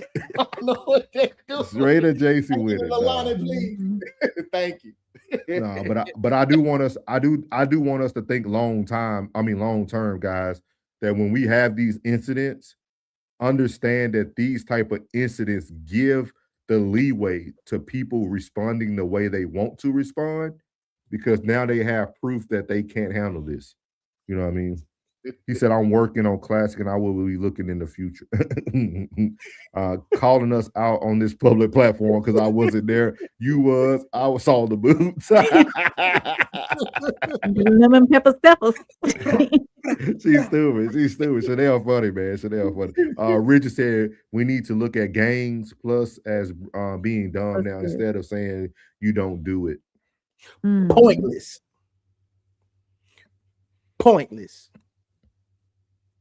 He said, why are we being brought to the front of congregation when the stats show? Do y'all really want the question? I mean, do you really want the answer though, Classic? Because I gave the answer multiple times already. They bring us to the front of the congregation to make the white man devil activity in the future seem okay. So the rodeo goes on to the end of the month. So the next time they see these nigglets, next week, if they do that, it's a wrap. Oh, yeah. It's a wrap. I want to go next year. It's a wrap. I'm gonna make plans to be in Houston next year. You know what it's gonna be like? I'm gonna tell you how it's gonna be. In Orlando, they got the Florida Classic. The week prior to the Florida Classic, there's an EDM concert. And the EDM concert, like Classic say, they be overdosing. They don't do much fighting, but they be overdosing. Music be extremely loud through every neighborhood. No sound check. None the disturbing the peace is not happening. They let people come and go. There's no barricades or none of that. But man, the next week when the Classic come and it's FAMU versus Bethune-Cookman, bruh, it's like a labyrinth trying to get out of there. And they try to keep the traffic like that so they'll keep all the foolishness down. They do it. It's just like that. But it's just because when they don't do it, somebody gets shot. Somebody get their car broken into. Somebody get robbed. Something happen. Every time I be like, damn, I'm glad I ain't even go this year, man. This shit crazy. Hey, I tell people, man, you could take it away from anything. Deion Sanders had to leave Jackson State because him and his family kept getting robbed. He couldn't even coach. That shit crazy. But on to better programming. We're gonna leave the accountability of the blacks. They don't want it, guys. So we're gonna move on to the next segment of the show. To those who I just seen that nigga comment. Yeah, he thought he gonna let him fight. He gonna let him fight. Hey, he said somebody gets robbed, carjacked, and pickpocket at every major sport event. She said that fight was like an argument at a family reunion. He said what? He said they were laughing. He said it. Oh, okay. He said they were laughing again. All right. I'm glad we can get entertainment out of our black crowds. Don't do crowds because I'm carrying my heater. Big groups of people, there will be problems. Cool, man. Shout out to the chat, man, and the war room for always taking up for their people, man. Shout out. I will see y'all on the other side. I'll let y'all know when I get to the country that I'm gonna move to. I'll let you know when I get there. But it might be too packed by the time I get there because I ain't letting you in. So we're gonna move on to the next topic there. He gonna be walking around on the border talking about some we fool. Hey, you can't. Hey, what he said? You can't sit here. They had room for me and mine. We got the last spot. Hey, what they said on Forrest Gump? You can't sit here. Can't sit here. This seat's taken. Hey, this seat's taken. Hey, you know what I mean? Dealing with black people is like a box of chocolates. You never know what you're gonna get. Hey, shout out to Godboat. He said the woke community is a group of people that remember they worship Joanne and Lucifer. Shout out, man. We appreciate you, dog. Come to Sunday service. That will be a great topic for Sunday service, my guy. So shout out. God bless you, though. Because I don't think had a good show on Sunday. Y'all I don't think the Jesus or the power you serve will be comparing people to a woke community. But I don't know. Hey, what's up, bro? What's up? He said y'all niggas going to make excuse. See, thank you. Ted, they don't want to hear me, Ted. Hello, see, this is my brother who been in the streets for over a decade in Louisiana. What you say, Ted? Those niggas they gonna make excuses. When you try and hold them accountable, tell them, Ted. Tell him, Ted. See, my brother, he listening. Wait till he retired. We gonna tell the streets up with the truth. We gonna tell the street up with the truth. He said, tell white Jesus I said. What's up, bro? Yeah, that's so crazy, man. Everybody on that Facebook. Appreciate you, big dog. My brother, big dog. He said, "R.I.P. my man Pimp C. This is his birthday. Shout out to Pimp C. R.I.P. Happy birthday, Pimp C. Man, shout out, man. Look at that, man. Sweet Jones in a foreign car, shining like a mother superstar.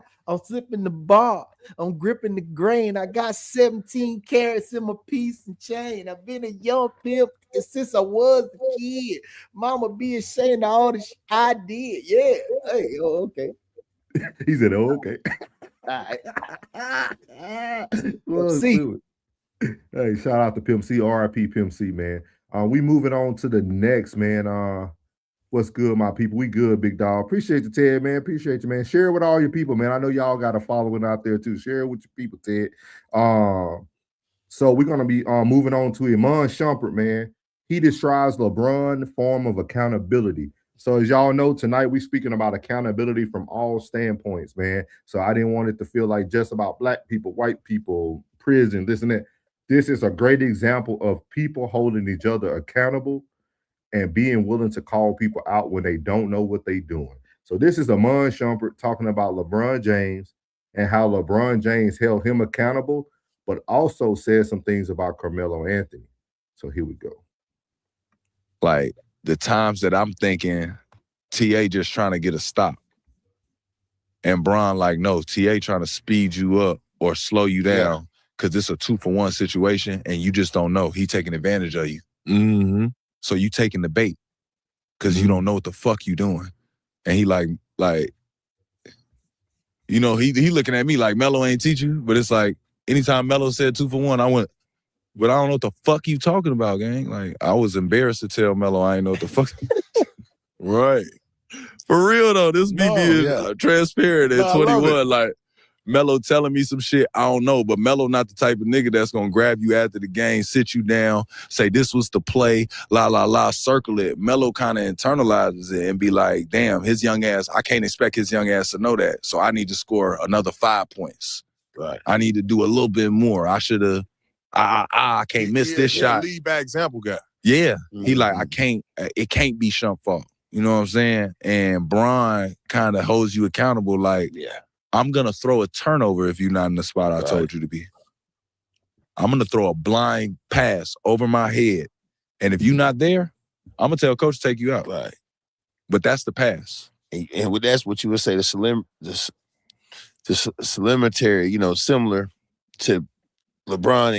So all y'all niggas who make fun of me, Zach Randolph couldn't even say no words. And Carmelo. Carmelo lead by example. LeBron the type that's the only thing sit that you make down them, after the game, like, bruh. He meant to say similarities. Bron he gonna show it to you 5-10 times. Tell the video guy to send it to you. Yeah. When we do film tomorrow, he gonna get up and say, no, this is what I was saying, this is what I was doing, to where you damn near, like, even if you was mad, it was times I was blue. Like, shorty, you should have threw that ball to me. And then he explained it on the tape, and I see it. Like, why would he throw that ball to me? He got his shoulder past that nigga. I'm not throwing that ball to me. I'm going to dunk that bitch. It's just this nigga happened to play perfect defense and come in there for a charge that they called for him. But I'm not passing that either. I would have. So right there, and I'm going to tell y'all this, man. I got to pat our backs on ourselves, man. Nobody curates shows like we do, dog. Nobody would have been able to find this many different forms of accountability. Nobody's doing this except Raw Society Coalition, man. So shout out to myself, Plugg, Rain. I don't think people really understand what it takes to create content, man. I think a lot of people get lost in all the stuff that's going on in the world, man. But it takes a lot to create content, dog. So let's give ourselves a round. Well, I wanted y'all to hear what he had to say. And I wanted y'all to really hear that Iman Shumpert gave 2 forms of accountability, kind of what we just seen from our Negro chat and what we seen for the panel. So you had Carmelo Anthony, who would have black people no matter what they do. And LeBron is, no, I see my black people doing the wrong thing, I'm going to hold them accountable. That's literally what y'all just seen. Like, Carmelo internalizes and puts all the blame on himself and others and blame the others. And then LeBron's like, nah, bro, I'm telling you how to run the play. I'm showing you all the film why you should run the play. It's the same thing we just watched, y'all. It's the same thing we just watched. You have people who want to protect the culture and blame the others. But then you have people like myself who saying, nah, bro, I hear what you're saying, but you should have ran the right play that night. You should have stayed at home if you can't control your emotions. You should have stayed at home if you feel like you're going to have to go fight every time you go out in public. That's what you're seeing right here. And I thought it was a beautiful story and a beautiful breakdown from Iman Shumpert. I would highly suggest everybody watch this interview. Zach Randolph and Tony Allen, great content, dog. They doing a great job over there, man. Out of the mud, man. They doing great over there, man. So shout out to Zach Randolph and Tony Allen. Even though my boy Zach Randolph a little bit worse than me, he just made up a word. But other than that, I want to hear how y'all feel about that, man. You literally had Iman Shumpert show you in real time how two different people and two different stars, they both were superstars in their own right, Carmelo Anthony and LeBron. They were able to see, he was able to see accountability from two separate ways. And then I want y'all to tell me what y'all thought about that, but which accountability would you want? Definitely LeBron. And I say LeBron because I've heard from multiple cats, and you know I'm not a LeBron fan at all. But I would definitely choose LeBron just because of the fact that I've heard many of his teammates, like damn what the critics say, his teammates is everything.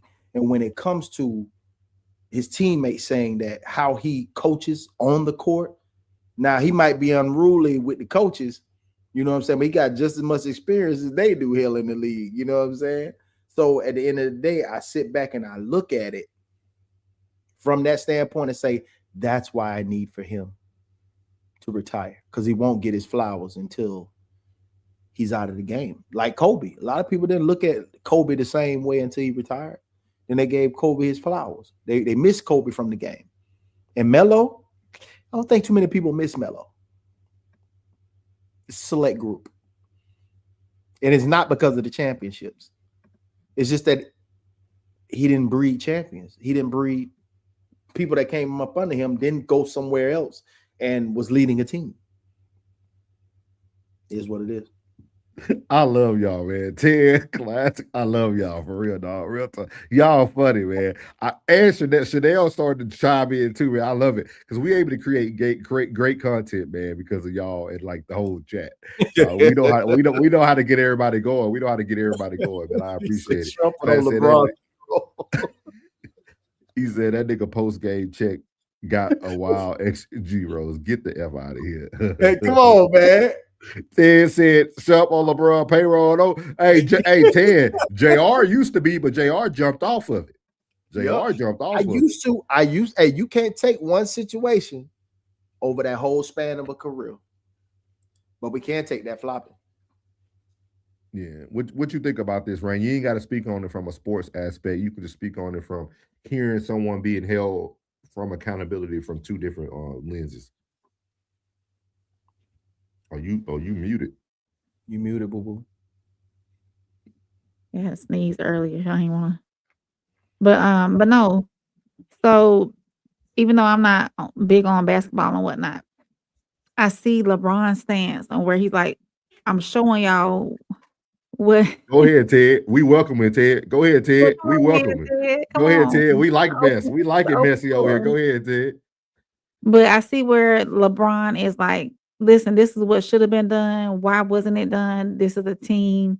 We need to take accountability. And then I see the other side too, where Classic was saying about one person,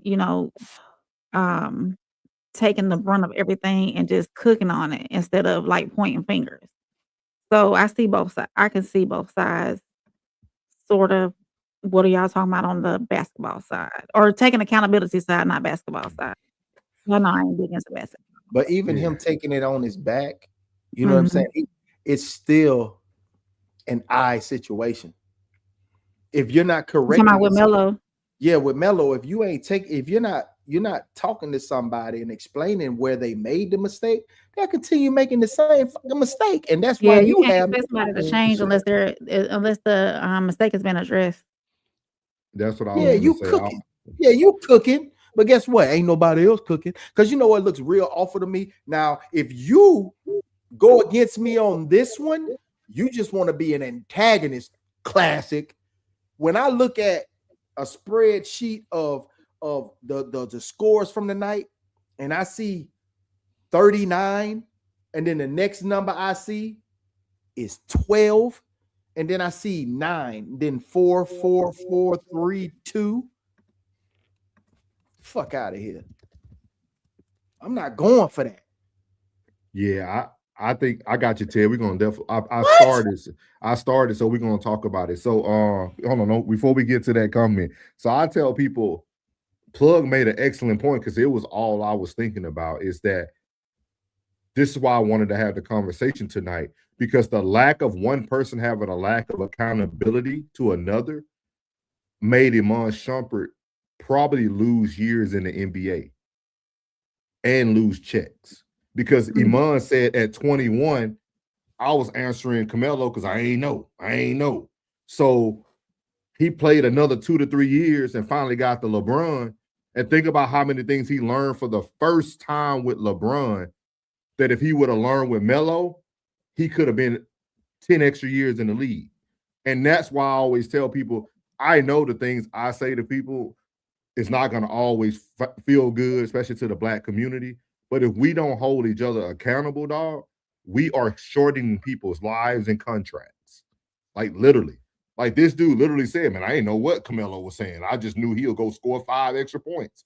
Yeah, but if Carmelo would have took the time instead of internalizing it and actually taught him what accountability look like, he would have got to LeBron and then probably been even better. And think Cleveland about might all the win people 2 that left Lil championships. Doggy. Think of how many people that left Lil Doggy and been monetized as of late. It's the fucking difference. Yeah. Look at the ones that done left Lil Doggy. You know who I'm talking about, classic.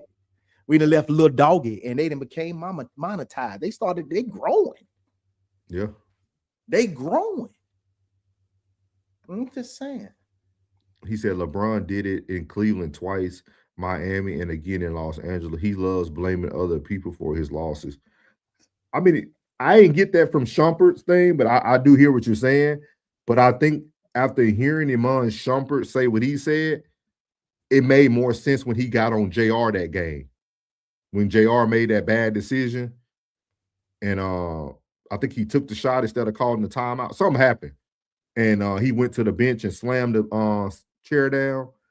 And everybody said he was getting J.R. Smith.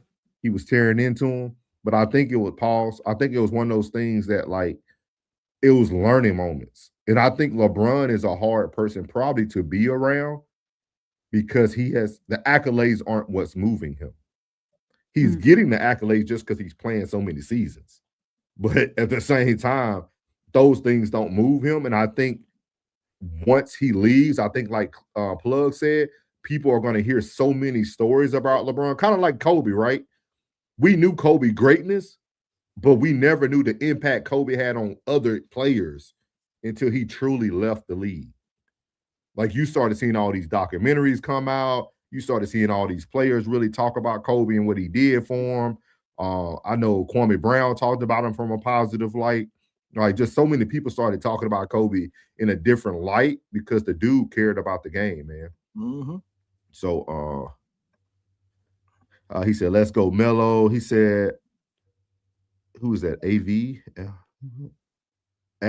0 assists after age 17. I average 0. Oh, I average zeros. Okay, I got you. I average. Boy, stop. Yeah, stupid. He said Shump is a bronze sexual. He said we are all NBA players. Little Ninja, go watch film. So, Classy, that's a great point you made. I want to hear.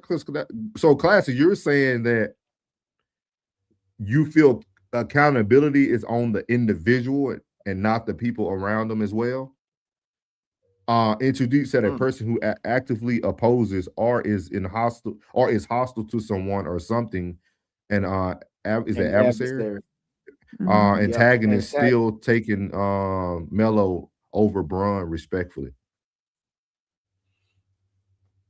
We ain't having this conversation. Not today. We're not having Plugg. We could break this down on. We'll do this show on Plugg. We're not finna have that. That's just disrespectful. We're gonna come back. Yeah, that was disrespectful. LeBron is a dependent. He's still okay. Oh, my brother cooking on the he gonna talk about accountability. We're gonna get to in just a second. He's LOL Tez. Man, there's a lot of comments came in. LeBron calls J.R. Smith to go back to college and start playing golf. Yeah, me laughing. Hey, but what he did, he made another bag when he played golf too at the HBCU. Don't want a $200 million dependent. For that price, you better be enough. He said LeBron got Mike Bryan fired. Or Michael Brown. He's talking about Mike Brown. Mike Brown fired twice. Gotcha. La Bomb. Everybody in this thing now. Shout out to what's that? Obliviously Gifted. He said we're gonna retire and go play around with the Banana Boat crew and Diddy on some island, allegedly. Shout out to you, sir. Regis said 100. Hey, Bridget. Laughing. He said, if you want to be better, get better, do the work. It ain't my job to mentor you. We both pros. Melo over LeBron easily. So I got a question for class. They baiting right now. Cancer is a team disease. Y'all fools. Plug, you know, lie messing with you. But we gonna talk about that. Me and Plug, we got some good stuff we can bring to y'all. Go ahead, Rain, before we get to Ted. So classic, if you're part of a team and one of your teammates sees that you could do something different to up your game or add to or tribute to or whatever it may be to help you be greater than what you already are you not taking their advice? Or would you not mentor them? If you were the one that's seeing where they could be greater than what they are, would you not mentor your team member? I'm just wanting to see. You know, I like your viewpoints on things. So he said YouTube glitching. Yeah, I seen it. It was pausing a couple times. I'm gonna show this. Rain, you might got something to say about this. So Ted said the accountability problem in the world is the women fault. That's why all the drama and mess is going on. But I'm gonna keep it at a 1. Why would it be women's fault? He finna explain. I think Yeah. he said they have these kids, and who get the blame? The man. Okay. Next, when these kids get in trouble, who fault is it? When you talk to the mom and the teacher in school, it's always someone else's fault. But let me stop. I'm just getting off of work. LOL.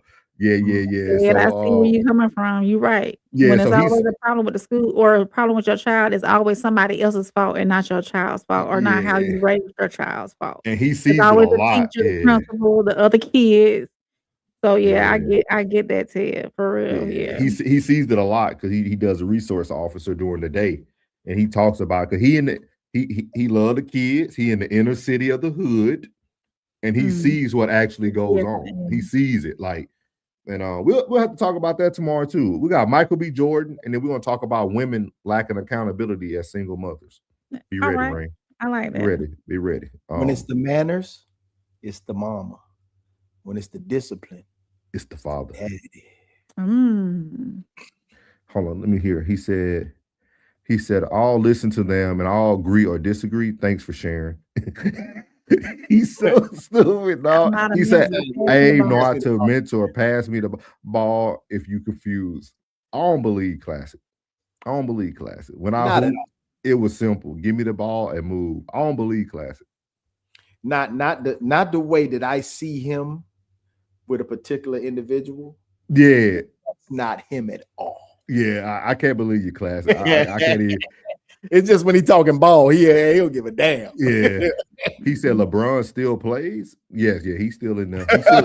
You're right, McKinney. That's a good way to put it, though. Yeah. Classic music, basketball. Music, which one? Because you love that ball. I know you love that ball. Chanel said, Yeah, Chanel, we're going to talk about it tomorrow for sure. Ted said, y'all be safe. Have a good night. Appreciate you, bro. Thank you, Ted. He said, agree. Shout out to Ted, man. He'll give it to you real, man. I can't wait till he retires so he can really talk about these streets. Classic didn't pass. He wouldn't even pass after one of us hit shots. Dang, Classic. Dang. You hold on to the ball. You love that ball, bro. Hey, Chanel said good night, T. Hey, Chanel, you ain't like that with her. Nah, that's my brother, Chanel. He good people, man. We're gonna talk about that tomorrow with the women. Chanel, they got a show that be on Facebook too. If you want to go back and watch some of their stuff. I know you like to be present, but if you want to go back and watch some of their stuff, they talk a lot about women and holding accountability. Okay. He said Brun is top 5 in all stats that matter. He said Tez hoot with me. He said, in me I trust. hey, get that on a shirt with the dollar bill. Get that on the shirt with the dollar with the $3 bill for 333. Get that on the shirt. With the George Washington. He said, good show tonight. Appreciate it, Rigid. Appreciate it, Rigid, man. Hopefully everybody gets it when we say. He said, I don't gave have you a Facebook, shout out just tonight, IG. Rigid. Gave you a shout out tonight on the show, man. Yeah, Rigid, always good people, man. Always good, man. So shout out to that, man. So we're gonna move on to our last topic of the night. Been a good night, man. A good solid 2 hours. Classic didn't care. We had a top 100 recruit, and Classic refused to bow to him. Dang, Classic. I don't know if this is low key snitching or just telling the truth. Aries, I don't know. Aries energy. Just keep on living. Just keep saying good morning. Keep saying grand rising. So our last topic of the night, man, kind of going back to what Ted talked about. He talked about the women, and we got Big X the Plug, man, who speaks about why he actually creates music. Oh, hold on, my boy. Hey, my boy got a comment in here. I got to get it up real quick. Hold on. Let me get the banner down, man. Because he said, what's up? What's good, Poe? He said, my wife works in education system, and it's just terrible how these kids are just pushed through the system by the state requirements, and some teachers trying to make a difference. Souls, me and you seen this and got stories. Oh, yeah. Hey, Poe, don't tell people how good of a person I am. They don't think so. They don't think so, man.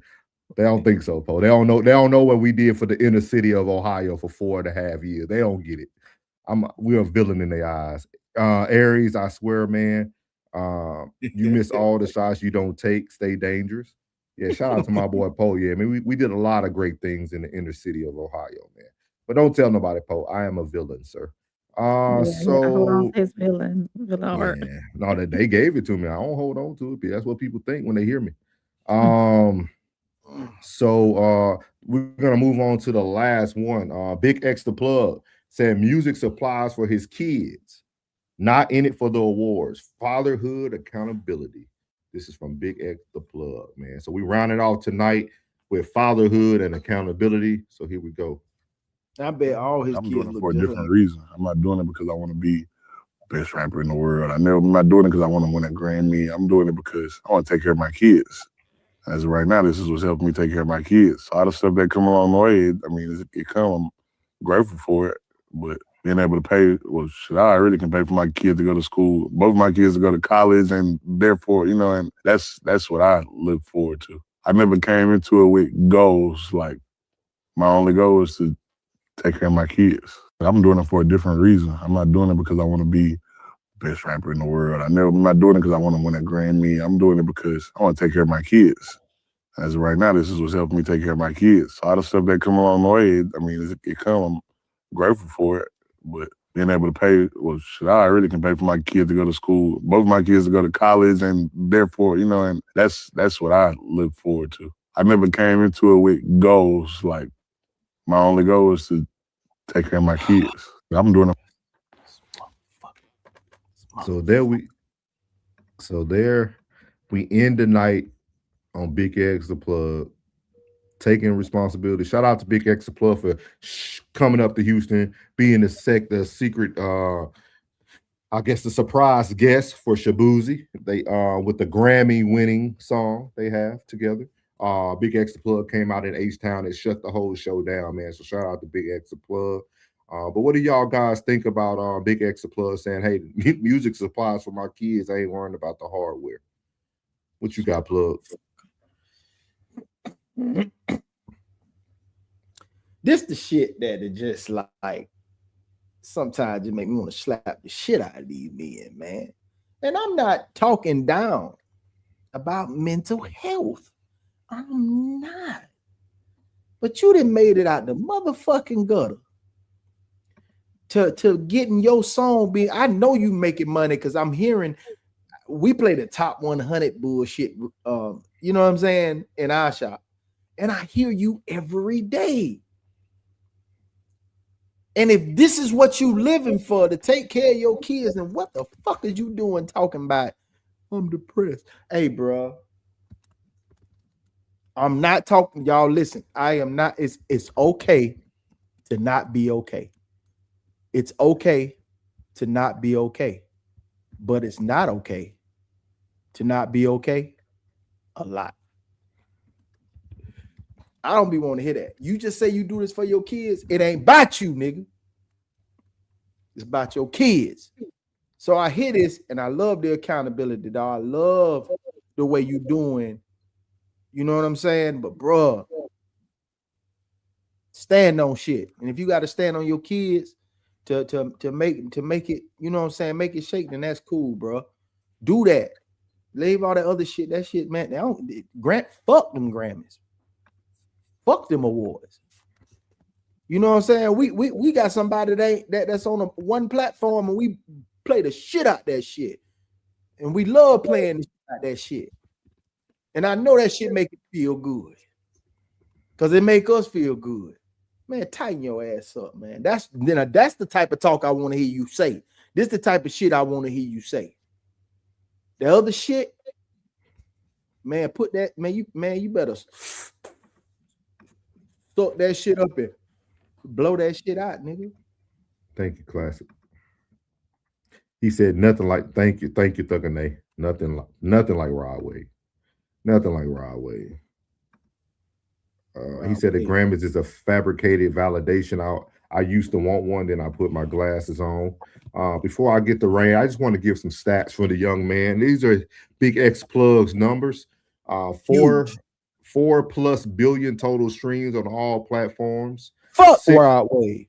6.28 billion total streams. 20 to 22 million monthly listeners.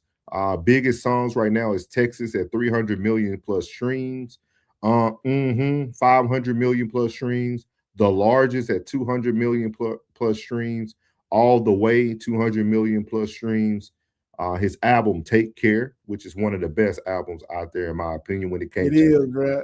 not lyrically, but by the soundtracks and the music that he chose to produce. I won't let him change me. Yeah. I remain. He got the shit out of it. Stop playing it when he said what he said. I said, man, I ain't playing this shit no more. He got 1.6 billion streams for Take Care. His first album, Amir, which is named after his son, is 1.3 billion streams. The biggest is 900 million streams. Take Care debuted at number 8 on the Billboard for 200 consecutive days, and 48K units the first week sold.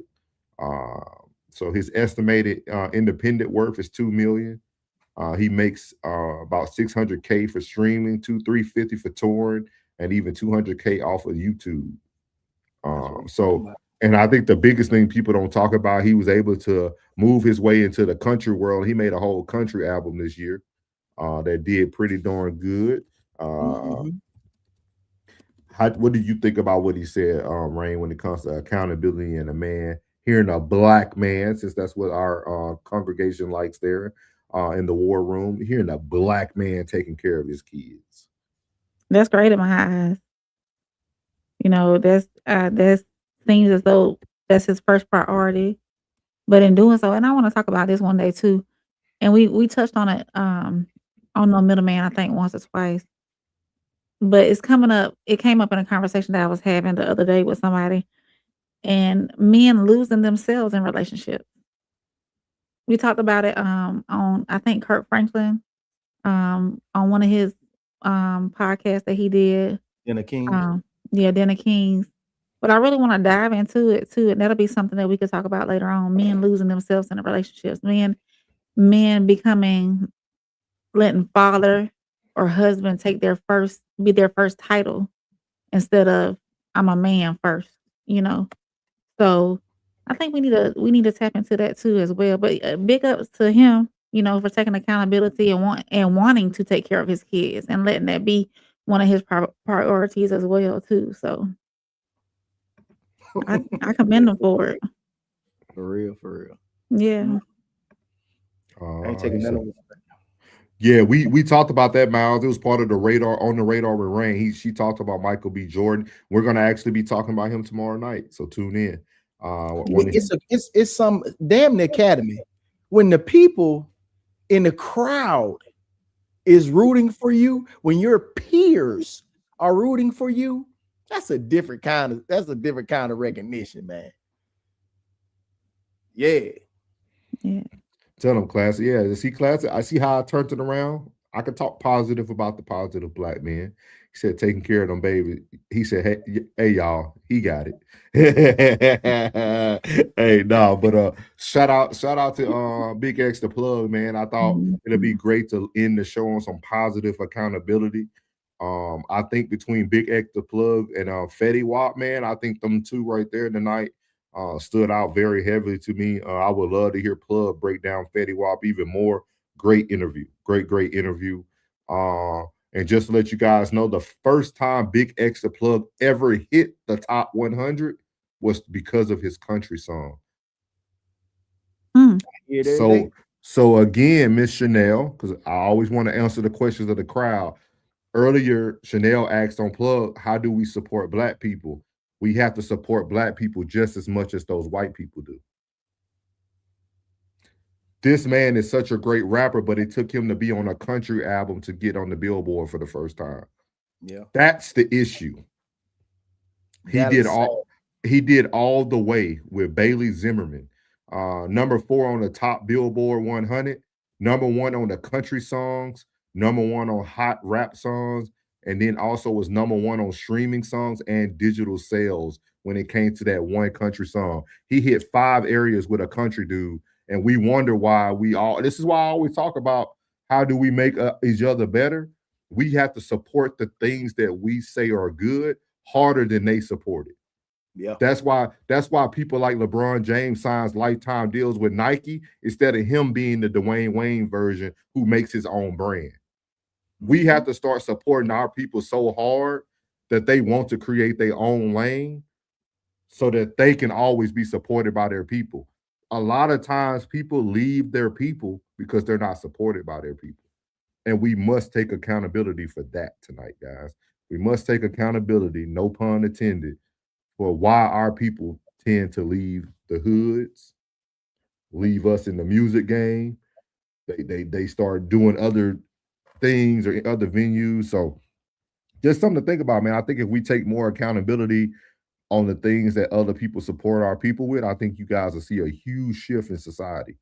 A huge shift in society. So this was a great topics tonight, man. I really thought it would be good just to talk about accountability. I'm going to finish up these last comments. She said, we listen to country music too. I do too. I went to a whole rodeo to go. Well, we started country. I love Chanel. See, Chanel, that's why we need blues, baby. Blues. Thank you, Chanel. But you know what? You started it, but who took over it? All right. Gary Clark is the only country artist I listen to. We are the cowboys, cowgirls. Okay. No, but we appreciate everybody, man. Make sure that y'all catch everybody's platform. Again, Uncle Plugg TV, man, a great, like, good show. Like, I love conversation like that. Like, it was like very, I don't want to call it simple because it wasn't simple, but it was questions that made people think, and it gave a great conversation. Like, it didn't take a lot to create the conversation. Shout out to nephew on there, man. Funny dog. He funny, man. Y'all shout out to Sean, man. Great. Y'all bounce off. To me, y'all remind me of Cam Newton and I told you this. Cam Newton and Peg. Yeah, that's who they remind me of. And then Classic, great show. Great show today. Let's see who else. Tez, great show. Shout out to Tez and your mom, man. Big ups, dog. Good to see that. Everybody should be going to since we talking about supporting Black folks, everybody should have Ted's mom's video up to almost 3 to 4K views. That's a Black woman doing positive things. Let's get that video up to 4K views. Let's lead with our example, since we don't like to have the conversations of accountability. Let's go over to Ted's down page and get his mom video up to 4K, 5K views. Ted should be eating off that. She was she was doing her thing. Yeah, Like, she was hanging out. She seemed real cool, down to earth, enlightened. I liked her. Like, everybody go over there. Make sure y'all share it 1,000,000 times if you have to. She said they stealed everything. So as you know that, I don't know if they stole it, but they do protect it. Took over or stated more genres. Y'all making great points. I love this. We listening to N2D. We might have to talk about this, guys. We might have to think about this. I like it. Keep it coming, dog. We'll flag these so that we can bring this up tomorrow. I think it'll be a great conversation. He said, "Good night, y'all. Midnight in the Natty." Shout out to Mama Tez. Happy early birthday to her. She said, "It's not at 4K. It's not 4K of us here." Yes, it is. If you keep sharing it, Chanel, keep sharing it. And then you share this live too. Everybody just keep sharing it. Y'all can share that link over and over again on your Facebook, your YouTubes, your IGs, your TikToks. I had new people come in on the first beginning of our shows. 3 new people from TikTok today. Share it, guys. Y'all can we can get the numbers in there. Y'all share it, man. Y'all share it, man. Let's give Ted's mom that support, man. Let's give that Black lady that support for doing something positive in life. And that's how I'm gonna keep preaching. Since y'all we're gonna keep preaching. Shout out to Miss Tez, man. Miss Tez down. What you got for him, Plug, before we go? Hey, man, thank y'all so much for the support of RSC and all our individual channels. Thank y'all so much, man. Much appreciated. Run on over there and catch them 2-3 latest episodes. We having a good time over there. Enjoy yourself. Hey, and great show today, Tez, for sure. And great show today on Classic for sure. What about you, Rain? You got something new coming for him, right? Yeah, on Thursday. I need everybody's help too. On Thursday, I'm gonna start a call-in show. The Soft Rain Hotline. I need y'all. We're gonna have a good topic. I'm gonna have a phone number for y'all to call. Y'all can come up on the StreamYard. You don't have to show your face. And we're just gonna talk. Just wide open, have talks and whatnot, and banter back and forth about the topic. Yes, sir. I want to show Chanel. You still here, Chanel? Chanel, you still here? Yes, she here. All right, Chanel, let me show you something. Over 1,000 people currently viewed it. So that means we can get to 4,000. See, I want to show y'all reality. This is this live stream right now. Over 1,000 views. We currently got 319 steady looking right now. So I'm going to start being more transparent with everybody so y'all can know what we talking about. We can get in this algorithm, y'all. We can tear this thing up. It's people viewing it. Just because you don't see people steady watching it, a view is just a view. They could click on it one time for 2 seconds. It's a view. It's still a view. So I always tell people we can get 4,000 people to Mama Ted's video. Just go over there to Ted's video, keep watching it, keep putting it in people's algorithm. Same thing with this show. Once everything tally up, we'll have over 1,000 views tonight already on this episode. But keep sharing it. If everybody can keep sharing it, man, we can get these numbers up, man. So can you put my link to my page in the chat? I can't do it because I'm on the Facebook one. Chanel said Classic Show was live. Yeah, dear Rob. Go ahead. I'm sorry. You can go ahead. You can talk. You what you got to say is more important. I'm just rambling. Go ahead. Oh, dear Rob. My YouTube is Conversation with Soft Rain. You can find it on the Raw Society channel. I don't know what channel you locking in on, but over at the Raw Society Coalition channel, all of our links are in the description up top. So everybody's page, the link to their individual pages is up there. So, and it's Conversations with Soft Rain.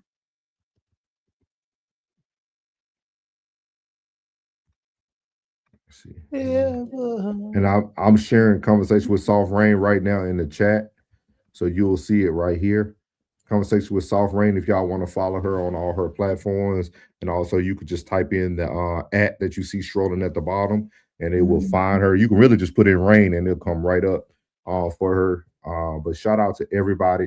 But yeah, let's make sure we are sharing these videos, man. Don't let the numbers that you see currently watching, it don't reflect what the views are going to look like at the end of the night.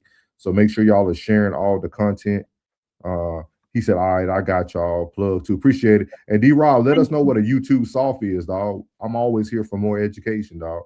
He was let us asking know what my YouTube was. He said, oh, you soft. You see me? I'm thinking it's another way to create. Hey, boy, my bad, dear Rob. I'm thinking it's another way to get that bag. That's why I was put my thing in there, my channel in there. Cool, man. That's Soft Rain right there, y'all. Sorry, man. It's all good. It's all good. Make sure y'all tap in Thursday night with me, though. I need y'all in there. Chanel, you see me, Chanel? I was on that thing. I was like, you too soft. Dude, let me know. I know we were talking about Evergreen last week. Okay, you too soft this week. All right, sure. But shout out to everybody. We're gonna be back tomorrow night. Thank y'all for the chat for creating tomorrow night's show. We're gonna be talking about Michael B. Jordan, why he can't find a good woman. We're also going to be talking about some other things. If Rain could just remind me of some of the topics, we'll talk about that stuff. We'll bring it back up. She said my merch come tomorrow. Oh, Shout out to I'm that. excited. Thank you, Chanel. Thank you for supporting always at all the ways you do, man. Shout out to everybody who watched tonight, man. Again, man, great shows today, man. Shout out to Tez, Mama Tez, Classic, Conversation with Soft Rain, and Uncle Plugg. And I will have, because I had to remove it to add the new media, I will have Conversation with Soft Rain's video for y'all tomorrow, so y'all can see the trailer for her call-in show for Thursday. So shout out to that as well, man. So everybody doing great things, man. We appreciate everybody. Y'all have a great night. And we out. Why you ain't say nothing? I'm only gonna do this once. You always knew I'd make it from the beginning. Why you ain't say nothing? You believed in me the whole time? Yeah. I couldn't tell. You was around me from the beginning. Why you ain't say nothing? Why you ain't say nothing? Seen them hard times, couldn't kill me. Why you ain't say nothing? Why you ain't say nothing? Stages on moon getting bigger. Now you wanna say something. But watching my story, y'all winning. Why you ain't say nothing? Why you ain't say nothing? Why you ain't say nothing? Why you ain't call? Why you ain't say nothing? Why you ain't say nothing? You was around me from the beginning. Why you ain't say nothing?